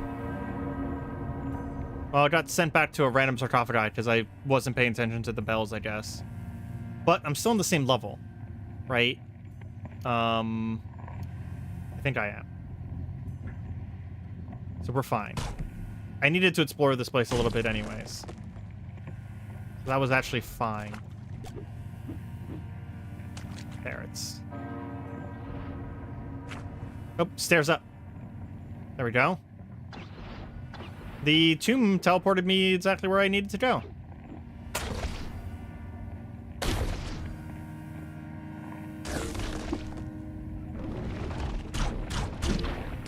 Having a freeze beam for those crypt ferrets is apparently exactly the right answer. Because otherwise they have, like, literally insane dodge.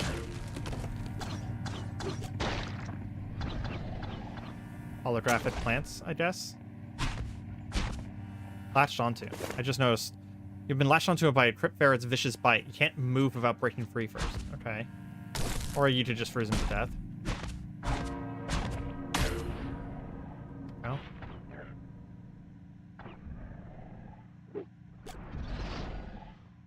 Think that thing's friendly to me? Yeah.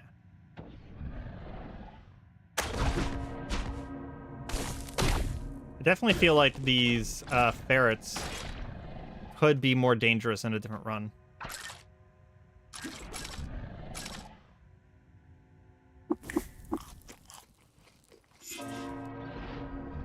Sorry if I'm being really quiet. This place is just so fucking fascinating that I'm just kind of paying attention to what's going on here.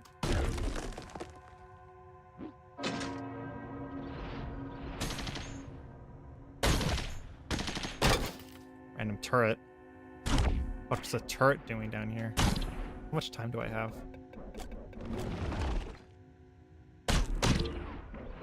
Need to listen. 180 rounds. Okay. I'd very much like not to get teleported again.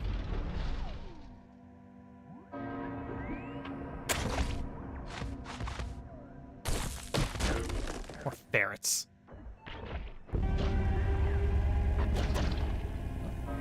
Jellyfish robot is definitely fighting something. Crypt sitter. Oh. What just happened? It just put everything on cooldown. A lag root. I stepped on a lag root and it made all of my abilities go on cooldown.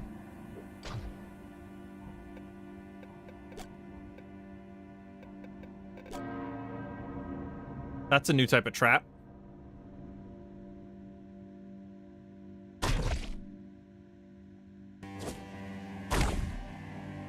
Go ahead and kill this guy. Oh, the crypt guys drop a lot of experience. Holy crap. Yeah, these line routes might get me killed, to be honest. I kind of rely on my abilities quite a bit. I think those ferrets can teleport or something. We're going to wait out the bells here real quick. And then keep exploring. Not called, okay.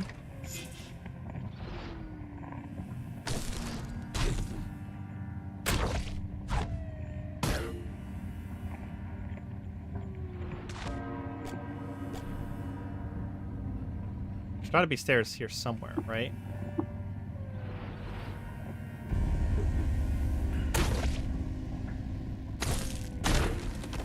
It's theoretically required for there to be stairs here.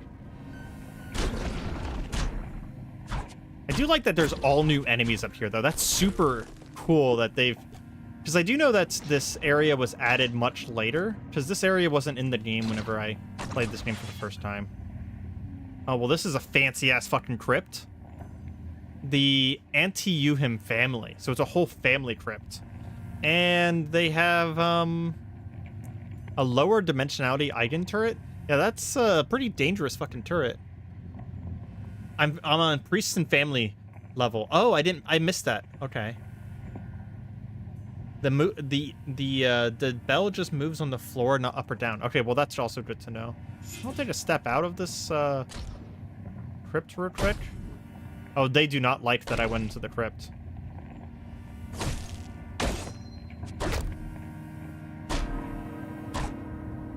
Trying to make sure that I kill something on both sides of me here, because I don't like being surrounded like this.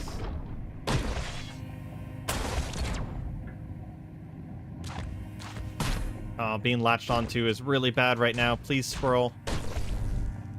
Freeze him. There we go. I'm just gonna fire at this guy. Wow, it's already empty. Okay, now we can charge him. Knew he was low. Back up and heal. I'm super curious if there's anything in these chests.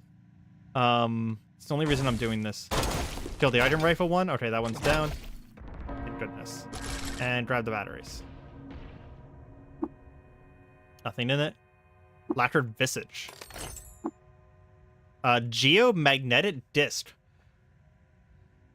Okay. Ions were spun into euhedral disc on a spinning wheel, and aquamarine was heat set on the inner ring by deep sea steam. Sure. Once again, means nothing. I'm gonna level up. Oh, my freezing ray can't be leveled up anymore. We'll level up our quickness. Because I just remembered that we probably do need to do some level ups. Is there anything else? I waited to spend my experience to see if I needed anything from endurance or self-discipline, but I still don't know if I need anything from endurance or self-discipline, to be honest. We don't need any more heavy weapons. And we don't have enough for weapon mastery or demolish, because we need one more point of strength. Can you interact with the turrets to turn them off as they appear automated? I will keep an eye out for that in the future. We have 160 rounds. Ooh, there's some scary turrets over there, huh? Normality gas, arc winder, freeze ray. Well, the freeze ray has almost no effect on us, but what we can do is we can go around this side so we can get closer. Shoot that guy before they get a chance to shoot me. Then we can use our insane charge distance to kill it. Oh, I forgot to check. I could turn them off. Oh, well. Yeah, I guess we get into tomb robbing. Those are just grave goods. Actually, grave goods sell for quite a bit.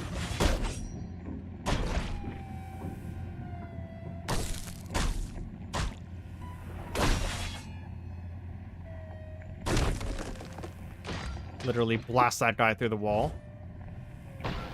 Parrots do teleport. I just watched it happen that time. Okay. That guy needs to go. This guy down here is making turrets. Okay. Fuck kind of turret is that? Fungicide. Well, fortunately for the... Fungicide doesn't do shit to us. How much time do we have? 80 rounds.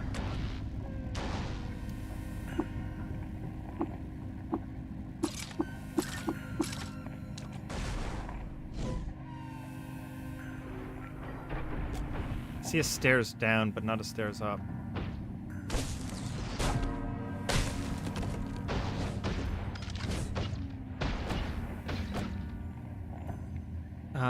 We're down to 60 rounds. We'll wait it out here.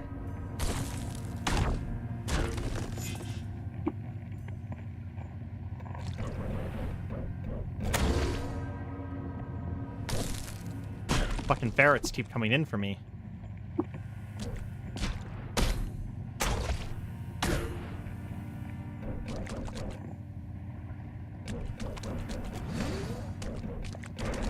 Okay.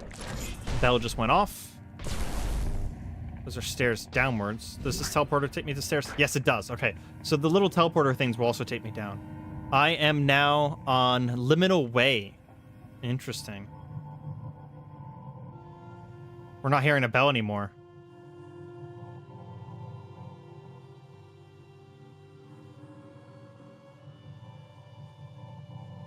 You feel some ambient astral friction here. What does that mean?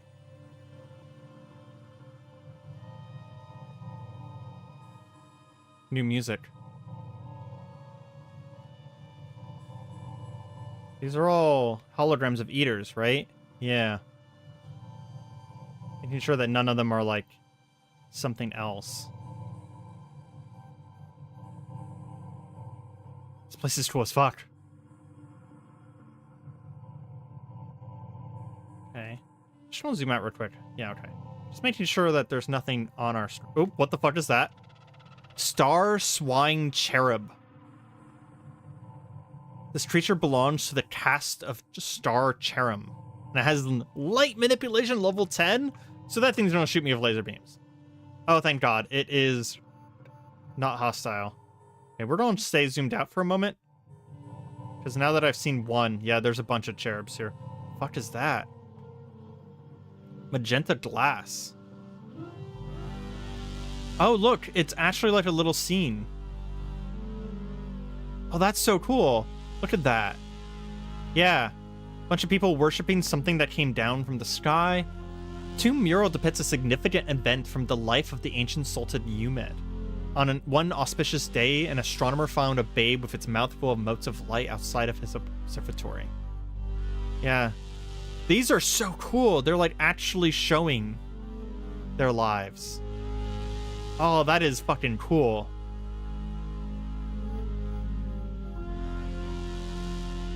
Is that a chest?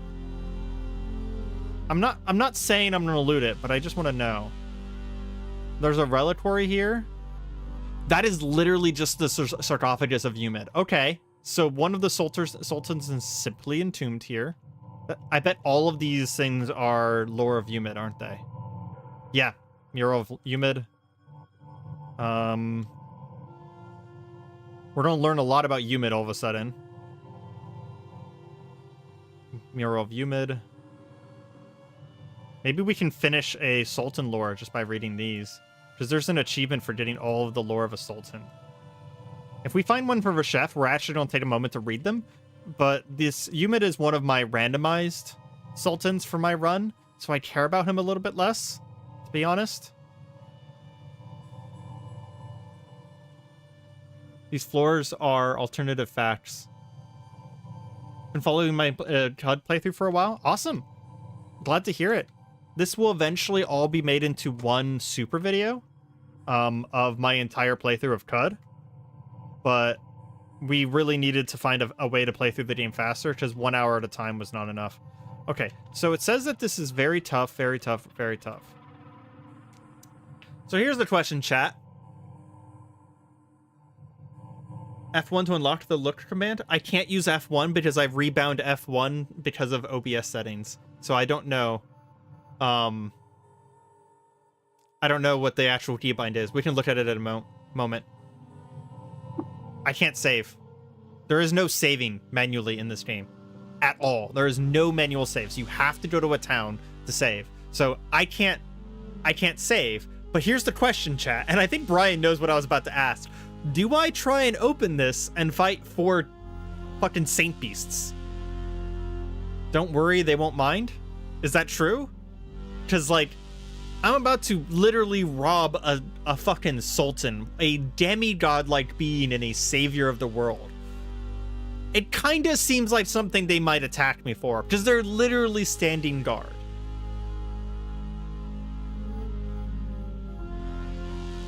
Fuck it. Kessel face. Shining jewels are scattered around the contours of the stalactic visage. Edges drawn between them stitched. Sorry, I got distracted and I just looked down and saw the stats on this thing. I can't read this anymore. Holy shit. It has 10 to all resistances, +1 to every stat, +10 to witness, +1 to all of your mutation levels, grants me telepathy, tons of reputation, and grants me clairvoyance 10. Okay, so we're going to equip this. Wait, a protective force of the cherubim prevents you from taking anything from the... Oh.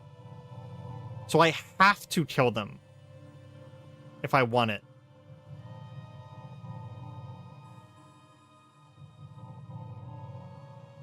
But you said I can take 1. So there's multiple options of what I can take here. Scintillating glass, which means I can't break through. So wait. So let's check. Is this another tomb here then? No. Are there other tombs on this floor?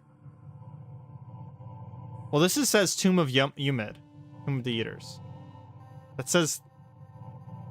Pretty sure you can't kill them? Okay, so that leads up. I'm just gonna check for a quick. What's up? Tomb of Polymasp.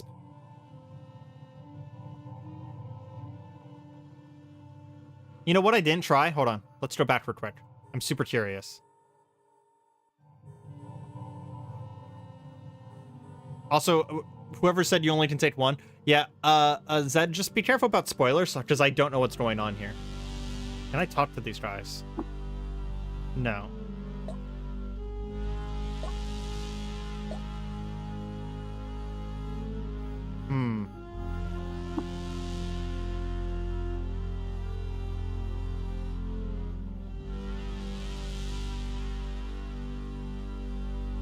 Sorry, I was just reading this.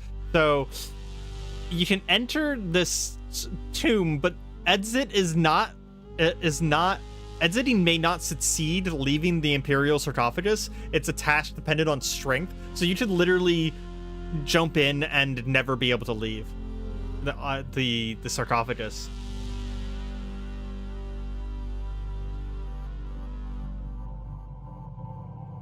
Interesting. I could get past this last if I wanted to. I could just teleport to the other side. Okay. So we know what this one looks like. The Kessel face, right? So this is +1 to all stats, +1 to mutations, and clairvoyance. I mean, that's really good. What's its stats as well? 3 dodge. There's obviously going to be more tombs. Wait, what game is this? This is Caves of Cud. It was in both the title, the description, and the game tag, so sorry that you missed it, but yeah, Caves of Cud. We will have a Cataclysm stream tomorrow, by the way. I haven't actually announced that yet. So this is Polymasp. Okay. He has his own cherubs as well. What's his item look like? Normality lattice prevents you from altering space-time.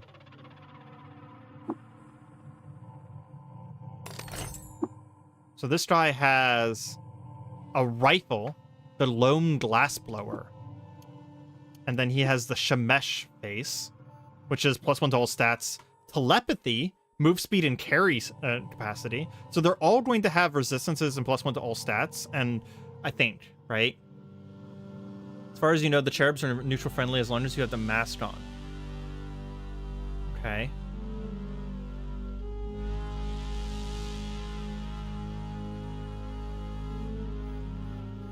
Oh, as long as you have the mark on you. I misread that. Gotcha. Without the mark, they're hostile. That makes sense. Because without the mark, you're not supposed to be here. Okay, let's see what the next tomb is.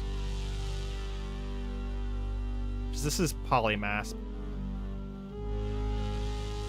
Polymath tube. Okay, so there's going to be 7 of these. Then this is all of the sheriff tomb, Sultan tombs in a row. So the last one is going to be Reshef. What is this? Oh, that's just a light.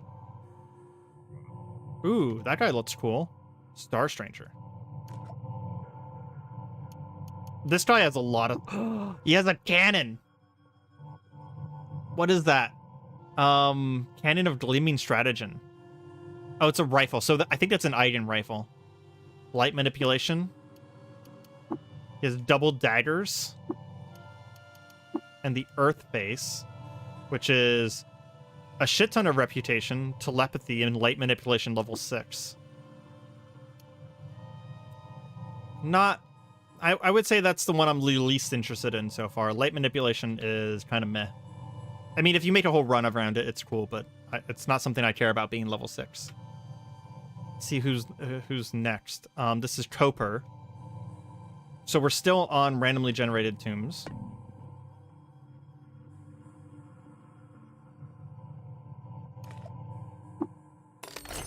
Levant Face.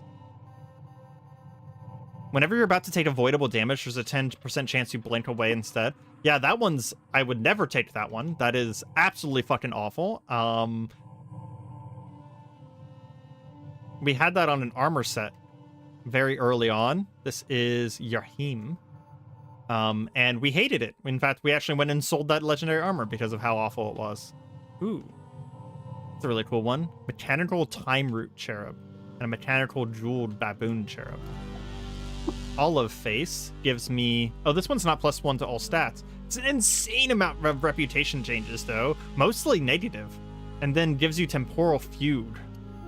But they also have an axe and a hammer. Oh, it's just a cudgel. It's just a mace. Like a normal mace. Not even an impressive mace. Honestly, like... With how I've been seeing it... If I was to pick one here, unless Reshef's is particularly amazing... Polymath 1 was actually the best one so far. It's +1 to all stats and clairvoyance. Oh. Some water got in here. What level am I on? An unfinished tomb. Okay. Some birds got in.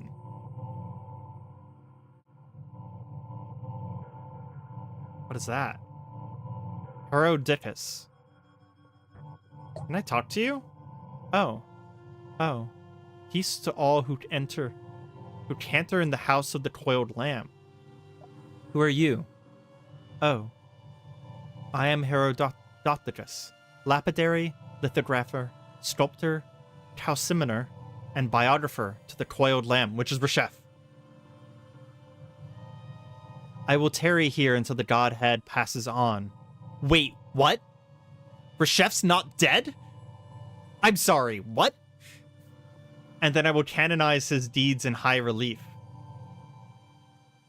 I tarried for quite some time now. What a prodigious reign. Bless that coiled lamb. Why is this tomb unfinished? 'Tis a saying among the stonemasons, never finish a job too early. By the decretum of Sigatar, I'm sorry, I don't know that word, decretum? Of Sagatar, old as it is, they have until the coiled lamb is decompassed, dead-like, to complete their work on the tomb. Bless the coiled lamb, peace to those who canter in his house. Let us pray that day never comes. But Reshef is dead. The Sultanate dissolved. Oh. Poor friend. The iron shank must be upsetting your digestion. The darkness must be blooming in your brain, making you slow and doltish. The Sultanate dissolved? Tidings would have reached me. Someone would have said so. Oh, poor doltish friend. You cantered too long outside the house of the coiled lamb, and now you are adult. Yeah, he just doesn't know. He just doesn't... I almost don't want to break the news to him, like... How do I get to Rachel? Oh, Rachel, the forever braid of life. The garden behind the high gates? Why, you must rank among the crown echelon of machine and folk. You must, well, you must start to decompose. You must be dead. Dead and entombed. The body remains, but the mind wanders. Oh. So I am dead, air quotes, and I can be entombed in order to go to Bright Shoal. Okay, so I'm actually asking chat now, how do I take one of these masks before I do this? So I'm going to tell him to live and drink. And I'm going to go back to Polymask 1, which is unfortunate that it's the bottom fucking floor. And I'm going to take that mask. Because that mask is fucking brutally good. So good. I want the +1 to all stats. I want the +1 to all mutations. I think there's someone in chat who's done this before, but barring that, I do not mind someone looking it up because, I mean, I don't want to... Here's the problem, is that if I just attacked the cherubs, and they're, like, insanely overpowered, and I die, I have to do, like, 30 minutes of content again. I tried to take it, I said I couldn't. It's not the right one. Yeah, I actually tried to take the mask, and it said I couldn't. So we're going to go back down and try again. This is Polymask 1. This should be the correct one, correct? No, this is not the right tomb. I hate that I have to go all the way back down these. Sorry. I mean, we'll try again.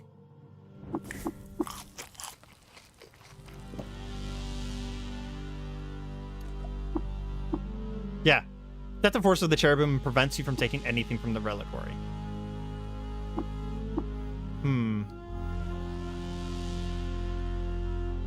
As a local cutter with 200 plus hours, you gotta kill all 4 insanely OP cherubims, and that's the only way. See, that's what I thought.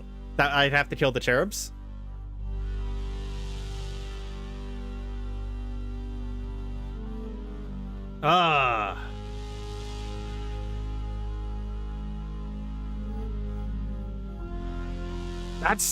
That sounds really hard. And here's the problem is that that's 4 very tough enemies. So that's 4 enemies that are love, and they're all reflectively shielded. Yeah, I agree. No more spoilers.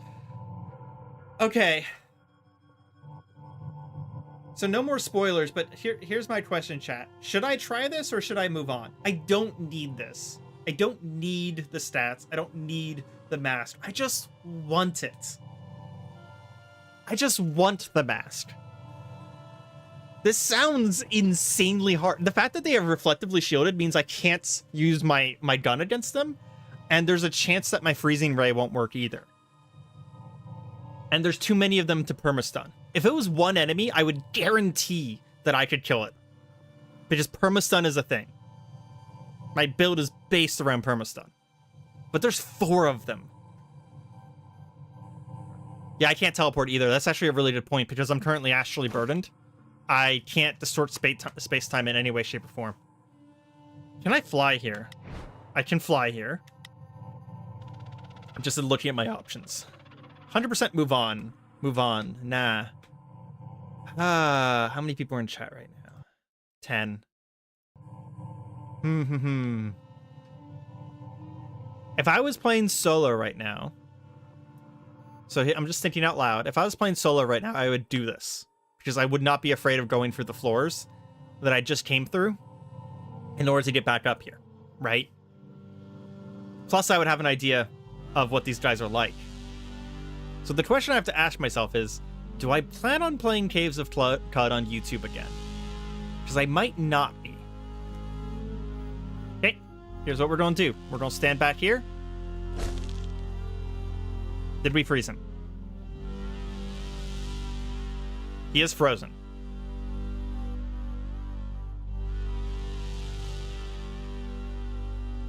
He fired a laser beam. Okay, we're going to... So here's my next problem. We're about to fire my phase cannon at him. It does 160 to 250 damage, If this reflects and comes back at me, I will die. Yes, so let's see. Glass Cave Bear reflects the energy bolts. But the energy bolt failed to penetrate my armor because I have 19 fucking armor value. Okay, we're going to back up because we need to separate these guys out a little bit. I hope they're going to follow me over to the next map. They did. Okay, freeze him. Charge him. He's stunned. How damaged is he? He's still fine. Okay, let's jump away a little bit. Get some distance on these guys. Use cover. They're going to be shooting laser beams at me.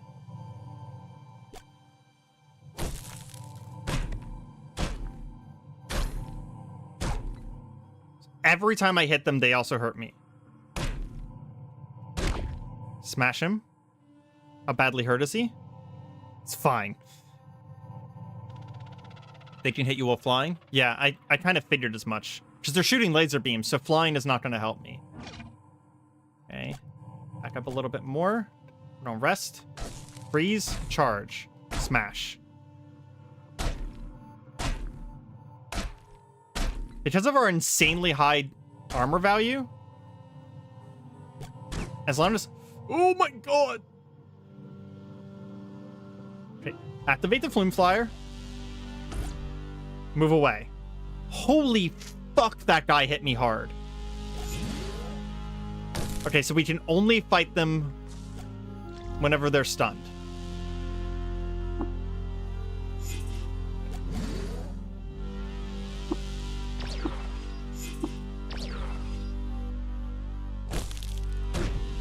Okay, freeze him.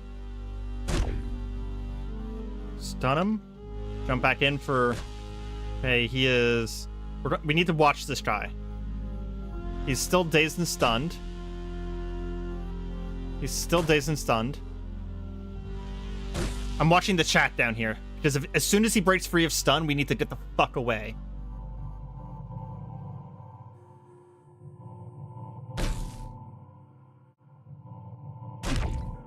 Is he still stunned? Yeah, he is. I'm taking a lot of damage just from the reflection. I think I'm going to go ahead and use a salt on it. Just to be sure. Our Flume Flyer is back up, so if we need to, we can run. He's only dazed. Smash him.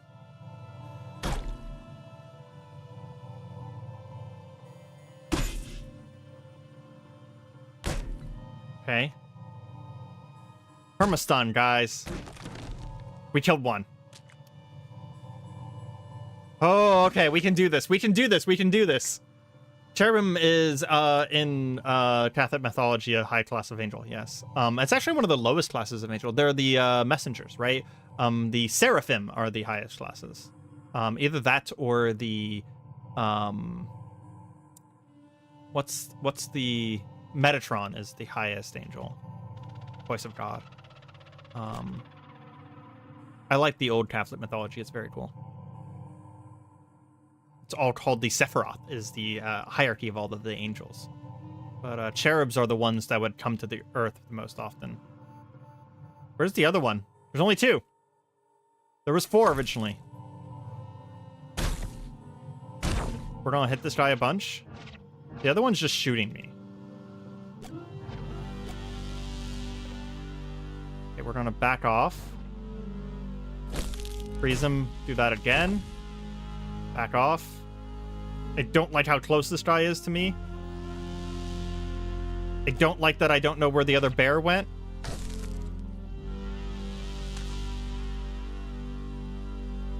Maybe it bled out? I highly doubt that it bled out.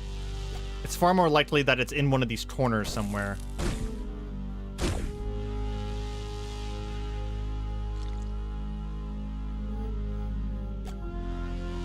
Also, I think all of that blood's mine.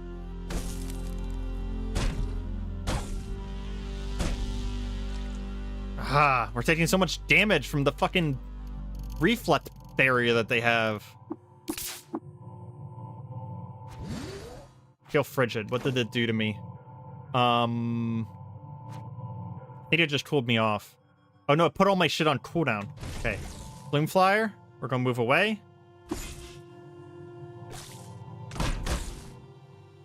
I accidentally Flume Flyered back into him, but it worked out, and we killed him. 2 down. 2 down. Okay.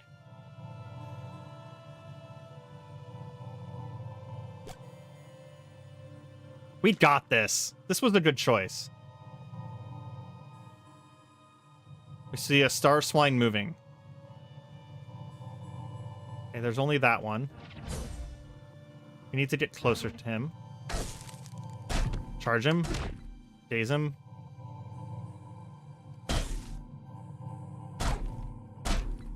Got him unconscious. Guys, the permastun build. Oh, ho, ho, ho. Oh, ho, ho, ho, ho, ho, ho. Fuck yes. We're gonna take Hidden Witness. Okay. There he is. There he is. Okay. There was a 4th one. Yes. Okay. There's the last star swine. Freeze him. Charge him. Permastun him. It's actually warming itself, trying to break free. But it doesn't matter because it's permastunned under my hammer. And it's dead. Fuck yes. Wait. It said that I was negative 3,000 degrees Celsius? I missed that.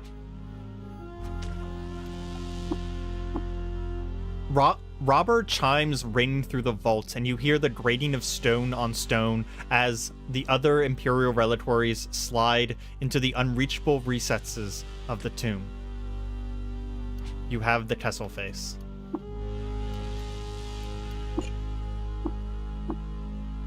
You are being watched. Oh shit, oh, that's not good. I just got Glimmer, guys. I just made my world so much harder. Fuck. Oh, okay. You are being watched. It is a familiar feeling when someone has watched you in the past, when it's light that's betrayed your purpose and made a friend of the darkness. You pulled your hat brim low of your eyes. You stepped behind the cover of a thatched wall. But those who watch you now, in spite of such simple obstructions, their sight isn't mediated by the rays of a gleaming star or torch, but by something older. There are ways to conceal yourself from these eyes. There are new kinds of darkness to befriend. You know nothing of them. Yep, I officially have too much psionic power now, so I now have Glimmer. Your psionic glimmer represents how noticeable you are to the vast psychic aether. As your mental mutations increase in level, so does your psionic glimmer frequency, strength, and number of those who desire to absorb your mind. Currently, you are being watched and pursued by ospreys, Bateau's servants, and birds of psychic prey who pluck larval espers from their egg sats. So, if you weren't aware, if you become too much of a mage in this game, other mages come and try and rip your brain out to join a collective of psychic energy that is of a limited supply in the universe. It happens because I now have clairvoyance, teleportation, and psychometry. Basically, I have too much psychic power. And like chat just said, Esper assassins will be out to murder me now. Which means that I'm officially going to go down here into self-discipline, and I am going to take, let's see, I already have the Shake Off Confusion. I don't remember, is there an ability to give me mental armor? I don't think there's an ability that gives me mental armor. Is there? Natural armor value improves by 1. I should take that here in a second. And ingest additional tonics. You take less damage from heating and cooling. That's probably a good idea to take that. Less damage from poison. How much do I have right now? 355? I'm trying to think of ways that I can fight off the psionic attacks that I'm definitely going to be taking. +2 to dodge value. That wouldn't actually be bad. I could take Spry and then Weathered for 300 points. Yeah, I'm gonna do that. Spry and Weathered. That'll make me a little bit more resistant towards psionic attacks. Spry will help me dodge them, because psionic attacks won't care about my armor value. Because I'm actually quite weak to psionic attacks. That's why I'm worried. I'm mostly an armor tank, and psionic attacks pretty much ignore that. The one thing I'm worried about is, are these cherubs going to be aggro to me? Because if they are...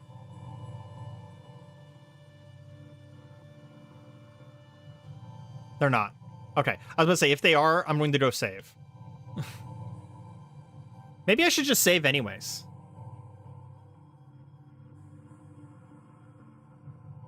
Yeah, Mind Over Matter is just that you, yeah, nothing in the Wanderer tree does that, unfortunately. That's Wayfaring. No, that's not Wayfaring. What is that? Yeah, Mind Over Body. Yeah, you just thirst lust. I got this, push on. I mean, with how well I did against the cherubs, I kind of agree with you. Yeah, screw it. Who needs to save? If I saved, I'd have to go through the rest of the Tomb of the Eaters again. Yeah, so they're... The chests are gone. Yeah. I am curious what's behind the glass, right? But I don't want to push fate right now. I'm really glad that I fought the cherubs, though. Makes me really confident in my build. Yeah, overconfidence is slow and insidious killer. Yep. Yeah, but it's really entertaining for the sake of content. Really entertaining. Overconfidence is like one of the best content things ever, okay?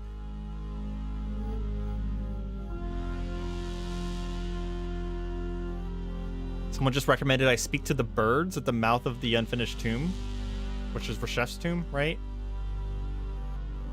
Can I speak to the birds? I mean, they're just birds, right? Also, they're just low crows. Your oh, you're they're just giving me advice? Your mental armor is modified by your agility modifier? What?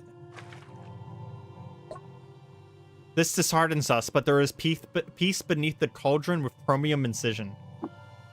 Okay. Mapango are plated, digging creatures whose armor scales a pale white. You must meet any attribute or power requirements of the tale. They're giving nonsense. I was about to say, this is just straight up false. Yeah, this is just... It's literally wrong. I was about to say, it's like, that's not true. That's all of the readings and correspondence. I've observed several varieties this would grant you today. Oh, I'm always tired, friend. They literally speak nonsense. Okay, that's... I agree that was an experience I need to have. I just want to see... I was about to say the words, I want to see what's past Reshef's tomb. And the answer is nothing.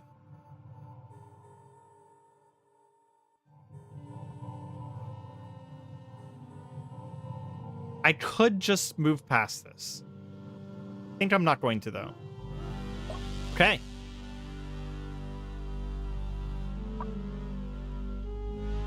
I asked him about the Mark of Death. I do. It's required to know the Mark of Death. Otherwise, I wouldn't know when the coiled lamb was no longer if he bore the mark. Oh, is this a test? Do you know the mark? It is a test. Tell me the answer now. The mark is so-and-so. Yeah, I already know that. I bear the mark. Entomb me. Herodopticus worriedly looks you over. Should you be, now I don't rank myself among the doyen on the matter of organic life, but my understanding is that the dead do not speak. Besides, you aren't the coiled lamb, are you? It's really tempting to say wrong on both for chance. Reshef stands before you, but I'm not that arrogant, and I don't think Argon is that arrogant either. I love Reshef. He's one of my favorite sultans. So Reshef is gone, biographer. I am here, and I have need to travel to Brightshore. Entomb me. That's not even how it works. First, I imagine your head. Read yourself's narrative from the folds of your brain. Cross-check it against Thin World's ambient log of your life's deeds. Then I stylize the story. I engrave it on the walls. Once I'm done, then you can entomb yourself. Well, okay. That's fair.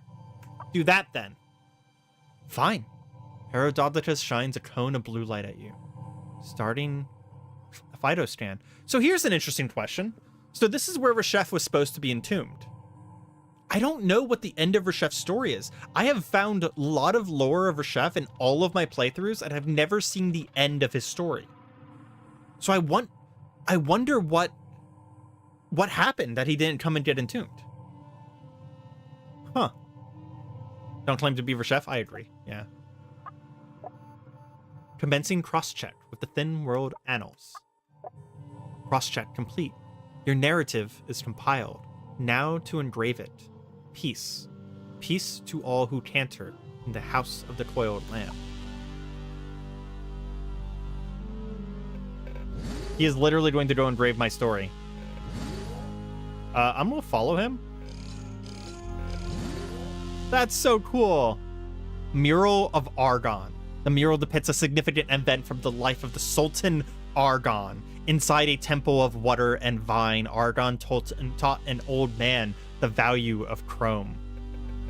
I wonder what that indicates. The value of chrome? In the shadows of steel behind the high salt sun, Argon taught an old man the value of chrome. Are they saying I shot someone multiple times? In the month of Tebet Uch of 1001 AR, Argon walked below the chrome arches, beat back the throng of Gershlings, and healed the wilting crops. Yeah, that was my time in Joppa. Is it just going to tell the same story again? By the auspices of the marsh, Argon invented the weird wire conduit and detected a hidden signal. Okay, yeah, they're basically retelling the main storyline. This is fucking cool as hell. Get Banksy'd? That's hilarious. Okay, so no one answer this. If you answer this in chat, I will literally ban you. Well, I'll put you on timeout for like an hour. But my theory is that the person at the top of the spire who's sending messages to the people on the planet, that's Reshef. He like is still alive and has ascended or something like that.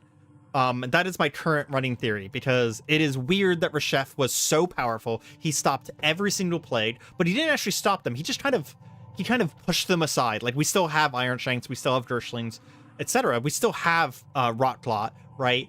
But he stopped them to the point where most people don't run into these things all the time. Yeah, I also Argive invented the conduit, not me. That's actually very funny. So I'm just kind of curious, like, what happened if he was so powerful? What happened to him, and why is he not here in his grave? Bold Argon discovered -1. Once thought lost to the sands of time. -1, as in the first level underground. That's really funny. Intrepid Argon discovered the location of Fora of Shirksa. Once thought lost in the times. That's one of the first ruins I found, I believe. So these aren't just all main storyline events. In the month of Tebet 1001, ascended the trash chutes of Golgotha, victorious and bathed in slime. Accurate?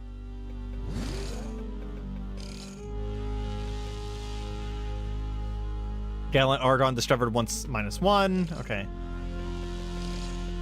This is what happens whenever an AI rewrites your story. They don't realize what's not important. Lionhearted Argon. I guess I was lionhearted at this point. Like, maybe I actually took the skill at this point. Discovered the location of Dudaterra. Okay. I don't remember doing that. I believe you, though. I mean, you can read my mind. The hot, wet breath of the under-earth defossilized the skybear and apprised us of this truth. Argon is Sad Amus. Sad Amus is Argon. That's cool, because you don't have to kill the Skybear. So they actually specifically chronicled that I killed the Skybear, and I still wear his jetpack. In fact, it actually just saved me from some cherubs. Someone in my comments before on YouTube was saying that the jetpack was terrible, but it saved me, so screw you. Bravery. Ardon plunged into the mouth of an open ice shelf and discovered with a Baitel in the sacred tongue. Yeah, that's Bethesda Susa. Main storyline. Yeah, I discovered a location. Okay, where you going, mate? This is cool as fuck. Ardon appointed Asphodel, the lovely Pearl, Earl of Amon, portion protector of the Spindle. Yeah, because I did actually appoint him as proper Earl. In the void of space, Ardon the Mason constructed a coral path out of starbrick and conversed with a mushroom in the sacred tongue. This is the coolest recap I've ever seen in any video game. Now the future generations will also think you are in fact Sod a Moose. Yeah, I'm gonna freeze myself at the end of this and just fucking be like, bro, if you think you can take me and take this jetpack after you, I have 2 words for you. It's technically 1 word hyphenated. Perma stun. While leading his small army through the outskirts of Bethesda Susa, Ardon demanded that a local Baitel use its powers to transmute 4 portions of Scorpion Jerky into enhanced prowess. Oh my god. If you guys were here for the last 2 streams, you will understand how much that is ironic. I have spent so much time trying to get fucking Scorpion Jerky. It is probably 2 hours of this run being annoyed at Scorpion Jerky. I might be slightly exaggerating. Sod is an antiquated way to refer to a young man in Arabic. That makes sense, because considering a parasang is also an ancient Persian measurement of time. So, yeah. I had to look up what a parasang is once, because I was curious if it was a real term, if it was a Cud term, and it's a real thing. It's just like, a lot of the lore of Cud is very Persian. Gunslinger Sultan Ardon slew each of the 7 lords of House Isner with a masterwork revolver and supped over their piled corpses. I think you exaggerated that one. I just killed a whole bunch of kobolds, and then I sold the gun afterwards. On the auspicious first day of Tepet Ardon arrived in Joppa and began their prodigious odyssey. But this is the beginning of my journey now. I am Reshef. It's actually funny because I actually kind of said this, is that Reshef went on the same journey as us. Like, he did the same thing that the main character does. You know, he faced all of the various plagues. And I've always thought whenever I was playing Caves of Cud that it was setting you up to be a sultan, like you as a main character, right? Is that like each sultan was basically just like a Caves of Cud protagonist. And it's not necessarily true, but we're kind of accidentally stumbling into that. On the 6th day of Iyar Ut, which is today, Ardon died peacefully and was laying to rest in the Tomb of Sultans. Herodotus says, I'm done. Now, hop into the sarcophagus. Safe travels. Okay. Yep, sarcophagus is open. Imperial sarcophagus. The sealing mechanism inside the sarcophagus will certainly kill you if you close yourself inside. Are you sure you want to enter the sarcophagus? Wait.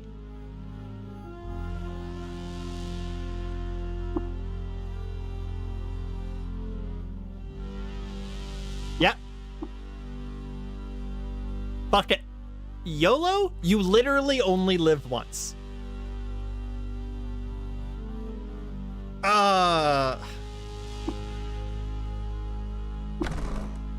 You enter the Imperial sarcophagus.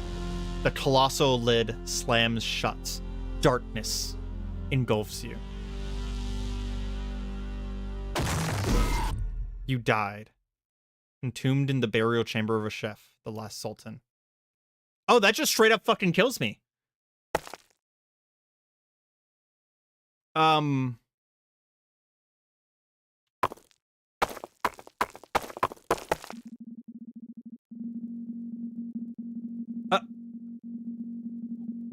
What?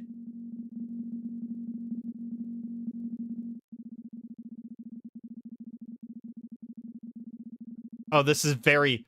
Oh, they're moving me to Brightshoal. Brightshoal's the fucking internet. Okay, I was right that the Thin World's going to be the internet. The Brightshoal is a digital world. So I'm literally being consciously uploaded to the Brightshoal right now. Dude, this game's so fucking cool. Of course Brightshoal is the internet every part of Caves of Cud has been normal fucking technology. What's super tech, right? But it's normal technology that is thought of as magic because no one understands technology anymore. So fucking cool. The darkness recedes, and a new light breaks on the shores of your mind. Guardian at the gate to Brightshore, top right. I still have my armor value and dodge value. Ooh, who are you? Rainwater Shammer. A hermit. I'm a hologram. Is that the door of life? No, it's the gate Brightshore. Sod, welcome. Sod, from thine here's shaken the wet and old leaf. Sod, into a small vessel, pourin hit. Sod, to thine sash attached the vessel. Sod, crossing now through the high gate and into Brightshore. Why do you call me Sod? Art thou a Sod of old Salam? And now standing through the high gates to Brightshore. Am I dead? The body dying, but the mind roaming. Good way of saying it. Your body's dead, but your mind's still roaming around. I've come from the thick world with a mission to disable the spindle's magnetic field. Can you do this for me? The clothes shrouding Rainwater Shammer's form are still for many moments. The Somran common. Why ought we? I'm not going to say I'm Sod Rajef. I am a Sod after all. Stand still for a few more moments. The Shomran remain unbelievable. Unbelievable. He doesn't believe me. Okay. Fuck. Well, he told me to go through the gates. Cud was once called Salam. I entered this note into my journey. Oh, the gates are sealed. Where is the Brightshore in relation to Cud? A loft of glass, a sight twinkling, and there the seraph dream, and Brightshore is the dream. Okay. The Shaman Rainwater claims that Brightshore is the dream of a seraph who lives atop the spindle. Okay.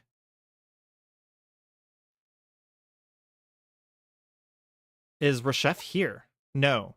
Sod Reshef resides here. No Sod Reshef resides here. Why do you call me Sod? Salam's a different name.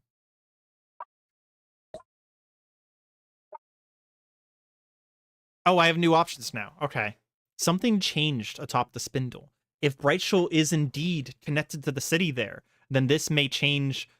This change may suggest it's in peril. He considers. 1 year ago, someone began broadcasting a signal from atop the spindle. I have a recording of it here. I ask you, disable the magnetic field so that the spindle may be ascended and the signal investigated. Sod the seraph Sprechen spoke. Sod, though you ask, the Shamran assent. Sod, will that return to Saloom or cross into Brightshore? If it can be done, return me the Cud, or I've shaken the white life from my hair. Now I should. I mean, if we stay in Brightshore, we're just dead, right? Fun fact, im is a typical plural male ending to words in Hebrew. For example, Yeledrim means children. Huh. That is very cool. I love knowing bits about language. I don't know much about Hebrew, so that's it's all new to me. I really feel like telling him that I want to stay in Brightshore is how I kill my character. But here's the thing. I really want to explore Brightshore, but I think I'm supposed to go back and ascend the spindle. And I have not seen the notification in my journal. I've been looking for it. That it created a save state. So if I kill my character, I think my character's just dead. And I kind of want to see everything. So I want to see Bright Shoal. But I also don't want to just commit suicide. That is how you kill your character you don't get to explore. Okay. I actually really thank you for clarifying on that one, because I don't want to just commit suicide right now. Okay. If it can be done, return me the cut. Sod, now then return. I am ready.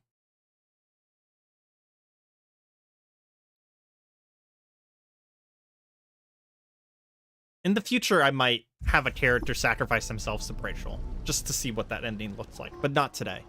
The matter of your new body starts to thicken and clot. You're inlaid with ribbons of bone, tissue, nerve, and flesh. You discover the recoming nook at Jill.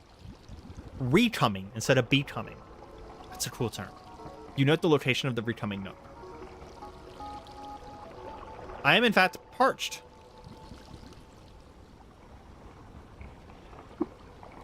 The Neoterrate body is differently charged. Tying inside you is another of the secret knots that bind the world. You gained an additional floating and nearby slot. Rematerialize in the corporeal realm.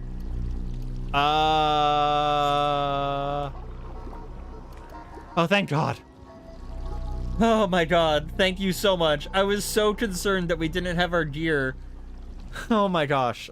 But of course, it was just stored in a reliquary. That's what reliquaries are from. I have recame. Let's go to Pickle. Did you see that log? Oh my gosh, that was fantastic. That was fantastic. What are you? Why is there a thing here? A white esh. Oh, because I have so much reputation with birds. I think they put birds around my corpse. Okay, let's go through and re-equip my stuff. Hands. Helmets. Quantum moat. Hover sled. I will admit I knew that I was going to get another floating nearby slot, so I kept the hover sled. Mag hammer. Ooh, what's that? I have a weird artifact in my inventory. Where did I pick that up? Ninefold boots. It doesn't say what they do, though. Let's avoid them for now. They give less armor, so let's not worry about it. Phase cannon, and let's go with some explosive grenades. I didn't take a sip from the customary drinking vase. I am, in fact, a pharaoh reincarnated. Yeah. Vessel of the first sip. Interesting. Where am I? I'm in Jill, on the surface. They literally entombed me on the surface instead of the Tomb of Eaters. Oh no, this isn't my tomb. This is a, what is this called? Full-scale recompositor. What was this? I don't remember. That's Chipper. Okay. Return to Gritgate. Hey guys, Gritgate? I died and reincarnated. How do you feel about that? Found a secluded distillery. Another legendary ichor merchant. We're just gonna find the stairs down on this one super fast and see if we can talk to this guy. Ichor merchants are Ichor, whichever way. Potentially very good. Ooh, a Dromad caravan. Oh, that's actually really nice. He doesn't have too advanced of stuff though.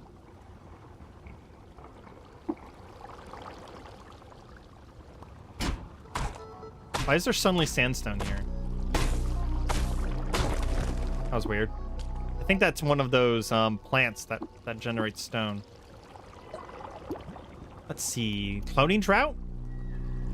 That's funny. More cloning drought. I could clone someone. I could clone Bep, for example.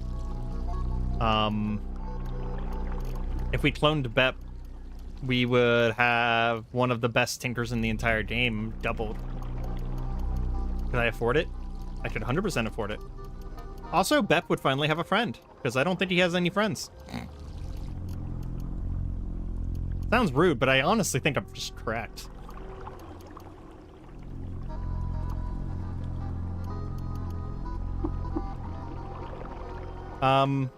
We'll hold off on doing that, though. Go ahead and recoil to Driftgate. I am not going to clone myself. No. That is a bad idea. That is a bad idea. It might be a good video gaming idea, but if I cloned myself in real life, I'd probably kill myself.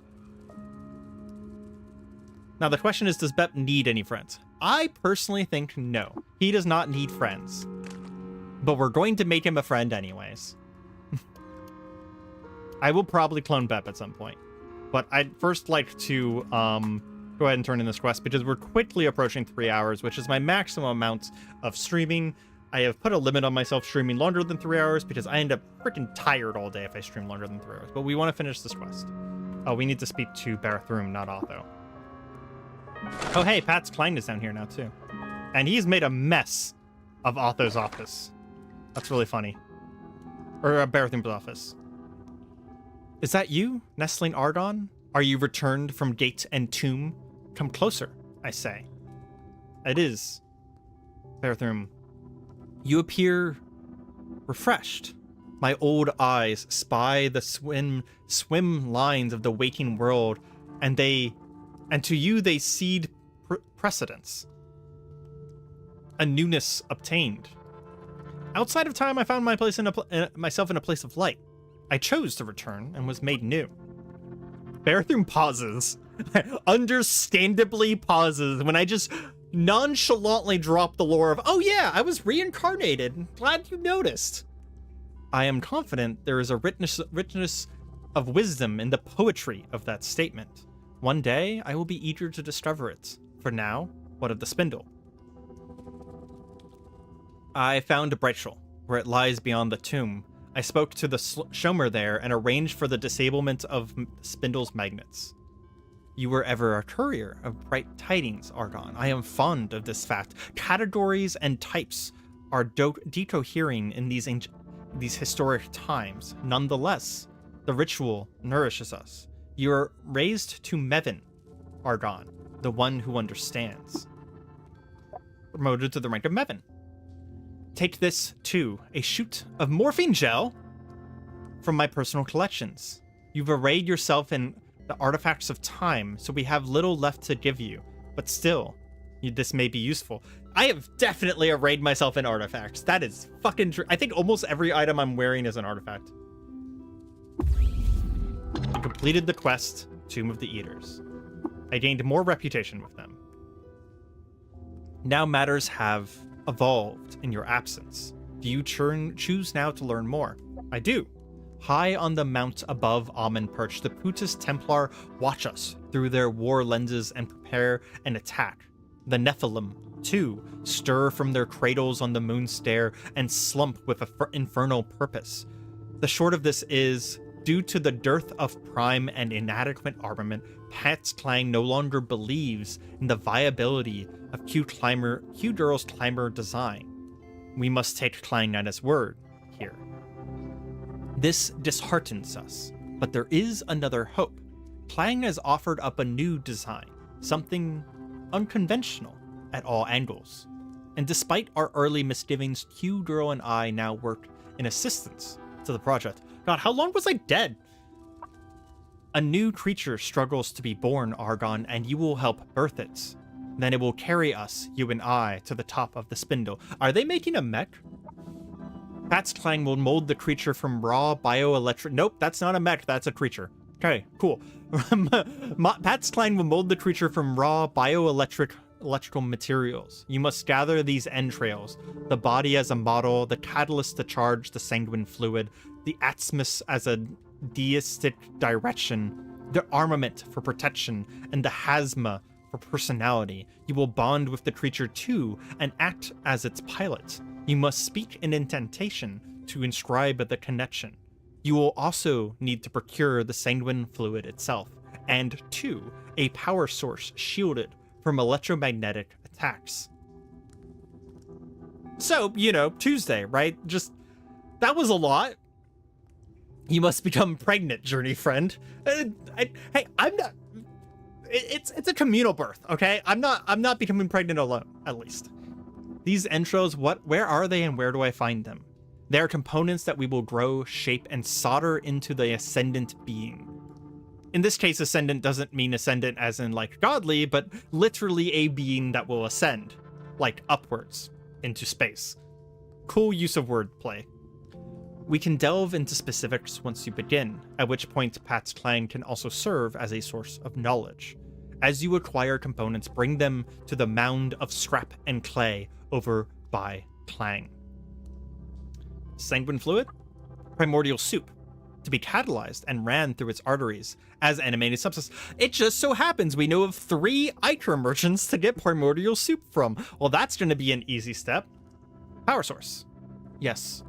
The question of power is a trickier one.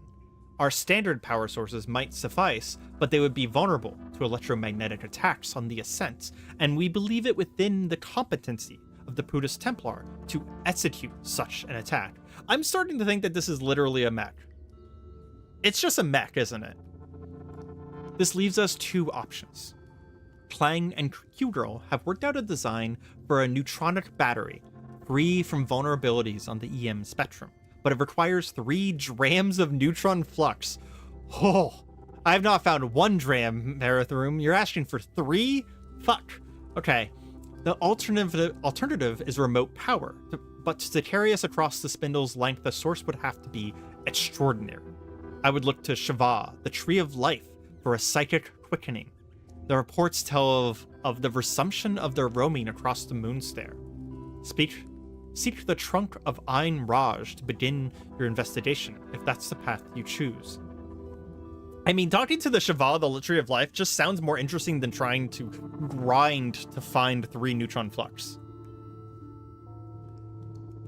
This is the quest where I'm at. I don't have spoilers anyways. Well, we're going to be ending after we finish this quest dialogue. So yeah, you don't have any spoilers to worry about at all. It also just so happens there's an entire river of the stuff in the Fundal Forest. That's wild. Oh, there is primordial soup in the Fundal Forest. You're right, because that's where all of the slimes were coming from, right? Every time they touched my blood, it would make more slimes. And I'm to pilot the creature. Correct. The creature will be shaped broad enough to contain 2, but only you will be bonded to it. Only you will be pilot. Don't fear over an inescapable tether, though. The creature will be mobile, unpiloted, if slower to act. I love the end text here. Not I need time. It's I need time and space from this. Just I need the quantum equivalent of distance from you. That's really funny. Hold on. I'm taking a screenshot of that and posting that into my thing later because that is my favorite sentence of the week. Mevin, we must construct a form of Neon Genesis, Evangelion. Yeah, that's amazing. Let us begin then. Yes, Argon. Begin the gathering and the molding will follow. The materials you choose will influence the being we create. But any such being will be suitable for ascent. This is our last task before our historic climb, Argon. Be safe. Wait. I'm gonna stop mid-sentence. He just said, the materials I choose will influence the being we create. And so the one that I'm worried about is the power core. So they said that there's 2 options. There's neutron flux in order to make a super battery, or there's talking to a Tree of Life in order for it to be psychically connected to the world. Despite the fact that the Tree of Life is more interesting to me, we might want to go with the neutron flux option because I'm not a psychic. I am a fucking brute-ass character. I am a dude with a mega hammer who rushes into people and bonks them into the head hard enough that they can't fight back. So I might need to... Oh, okay, the power core doesn't matter. Both function the same way. Okay, so I can do the more interesting thing there, and I can go for the tree. See, that kind of advice, that kind of tips, that's exactly what I want to hear. Because I don't want to miss content just because I'm worried about how something works, right? So I greatly appreciate that. What was I saying? This is our last task before we make our historic climb, Argon. Be safe and well in doing it. If you have more questions, return here. Clang and I will be available. We have a new task, the Golem. Damn, that was so fucking cool, and I hope you guys enjoyed that because I enjoyed it so much. The Tomb of Eaters and the fucking tombs of the sultans. God, that was just such a culmination of a lot of the shit that's happened in Caves of Qud up until now, and it's just such a good culmination of the lore of Caves of Qud. Now I'm just super interested in the Seraph and the Nephilim, who are at the top of the Moonstair, or not the Moonstair. Moonstair is the mountains to the east, at the top of the Spindle. I feel like we're really close to the end of this game, and I do wonder. So there's people in chat. Obviously, Starving Jacques has beaten this game before. I do wonder, how long do you think we have till the end of the game? Like 4 hours, 8 hours, 12 hours? Just approximation. I'm curious how many streams we have left. It's not a big deal because I do have a game lined up to be the next game that I stream on Wednesday, but I am just kind of curious how much time we have left. The story is getting super hype. I 100% agree, Zad. 100% agree. Very, very fucking cool game. Caves of Qud will probably go down in my entire memory as probably the best traditional roguelike, especially at least story-wise. It is just mind-blowingly good. Zed says 10 hours, but you've not beaten the game yet. So that's like 2 or 3 streams still. I'd say I'd give you 8 to 12 hours. You'd do it quicker, but then again, you're an expert. Yeah, and I'm experiencing things for the first time, and I'm very much taking my time. If you go back and look at my previous streams and videos, I am very much taking my time. So it's probably closer to 12 hours. You've put in a lot of time after this point and haven't beaten it. Ooh. So there really is a lot to do even after this point. There is some tier 4, or no, not tier 4, tier 3 tinkering recipes I'd like to do. Because we didn't even get a chance to use our, phase cannon that much. Because there was a lot of enemies that were kind of resistant to it. Like the Seraphs just... If I had shot a Seraph and it managed to hit me back with the phase cannon, I think it would have just died. This spot is the beginning of the end game.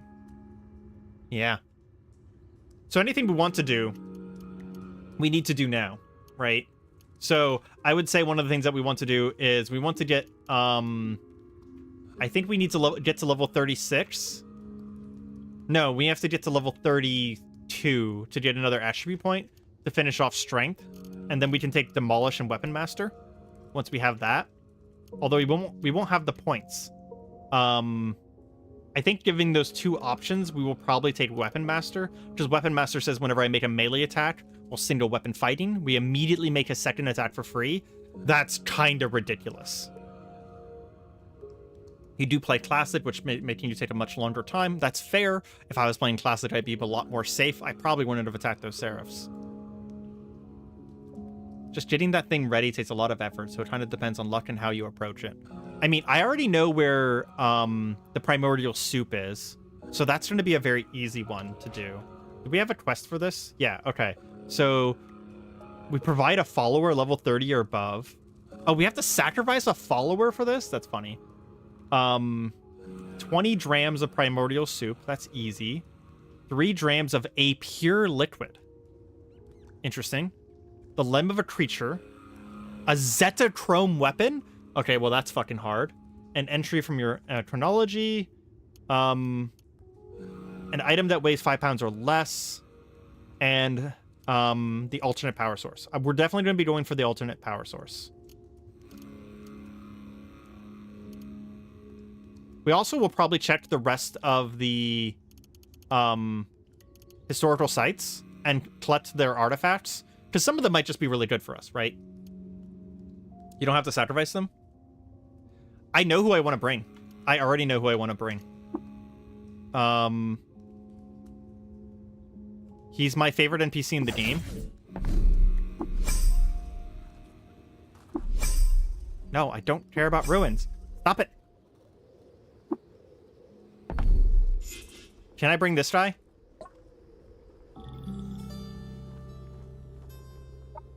Oh, I can't bring this guy. Damn it. What about the warden here? Can I bring the warden? This is mine. Ask me to join you. I can bring Esther. Esther is... I never actually talked to Esther in this run, but Esther's amazing because they stand in front of the Shitana, which is the home of the mechanimists, and they just bash on the mechanimists the entire time you talk to her. She is amazing. I love her so much. Esther is easily one of my favorite wardens in the game, and I like the wardens in general. So I'll probably get Esther to join with me because it says that they're average and I'm level 30 something, so they're definitely high enough level, I would say. Worst case scenario, if they won't come with me, my second favorite NPC is in Gaka, and that is this person right here, Crowsong. Crowsong is a badass assassin. They have a sniper rifle and dual legendary daggers. I possessed them and became them in a different run. Mecha rep is also easy to replenish. Yeah, true. Well, anyways, this has been a very interesting part of Caves of Qud, and I have been very happy to share it with all you guys, and I've been very happy to experience it. I wasn't sure what the Tomb of the Eaters was going to be like, and I hadn't guessed correctly at all. That was very, very cool, and I hope you guys all enjoyed the stream. I did see that there was like 10 or 11 people here at one point, 15 at one point. Very, very cool. But with that, I am going to have to go ahead and say I have a little thing for this now. I have a button for this now. I am going to have to say that is going to be the end of the stream for today. I am very much looking forward to the next one. Just as a quick heads up, in case before you guys leave, I will be streaming again tomorrow. Weird as that is to stream 2 days back and forth, but I will be streaming Cataclysm tomorrow. I will be doing a bunch of stuff on the aircraft carrier, and then I will be using a lot of the footage from the stream for the upcoming video on the following Monday. So if you are one of the people who watches Cataclysm, consider catching my stream tomorrow. I can't tell you when it's going to be because I don't know yet, but it's going to be whenever I have time tomorrow. Probably in the afternoon again, between like 12 to 4 p.m. Central Standard Time. So yeah, if you're interested in Cataclysm, I'm going to be making an announcement as soon as I end the stream here. But yeah, I'll be streaming tomorrow. And then we'll be streaming Caves of Qud again the next Wednesday. So probably around the same time as well. So watch out for that. And yeah, I hope you guys all have a fantastic night, and goodbye.